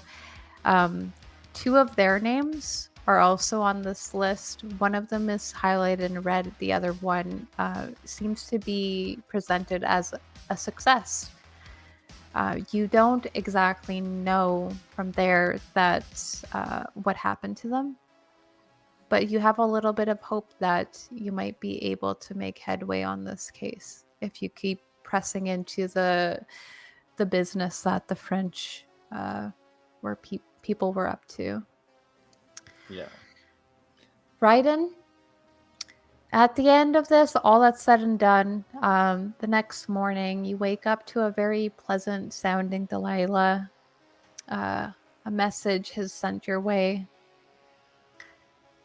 She's given you an opportunity, as she put it. You know that thing that they put on your car that kind of made you not eligible anymore for doing certain things? And you know how maybe people were not so cool with what you did back then? Well, I maybe kind of made that go away because I don't know if you know this, but I have a lot of freaking money now. Um, Not going to share with you because I feel like what I'm giving you is priceless. If you don't agree, then, well, that's totally on you, dude. Bye-bye. And she's just like, she just completely like clips us out of that. Yeah, and he's just laying on his back. He's looking up out the freaking like holes in the ceiling, and he just lights a cigarette and he goes, "Finally made it back." Mm-hmm. You get a call from the woman that you met at the bar, the Fringe the other night, and she invites you out because it's her day off that night. So it seems like a very good day for you. Nice. Hira, you also get a message from Delilah. My boy, my perfect boy. I am so proud of you for doing what you did. You've really helped my friends out. I hope you know this, and I totally love you, and your next album is gonna be amazing. So, like, I'm going to just tell you this right now, but you have a super big gig. Don't worry. Everyone who kind of recognized you at the party is totally blown up to bits now, so you don't have to worry about that anymore, and you can just kind of do your thing. You wouldn't have any more blowing up stuff like that to do, actually. Glitter like- bombs. Yeah, any more glitter bombs or... Well, I can't legally say the word. Well, glitter guess bomb. what? You should meet me at the Fringe on Friday night. Okay? Are you going to be in person this time, or is we... Maybe. Cool. Are we still on for Universe of Battle? Well, blam! Nobody's gonna mess up my kill streak again. Fuck that guy. What was his problem? And I'll sign on later. her message shuts out. And that is the end of our Cyberpunk game. We went later as usual because that's what happens with one shots. But Were you shooting me? you guys did what I expected and blew up a building. Awesome. That was I wish I had the microwave fantastic. right now. Yeah. Loved every moment That of was that. so Thank fun. you, Vix, so much Yeah. for an amazing story. You killed it as Yeah. always. Yeah, you were You're a star. amazing.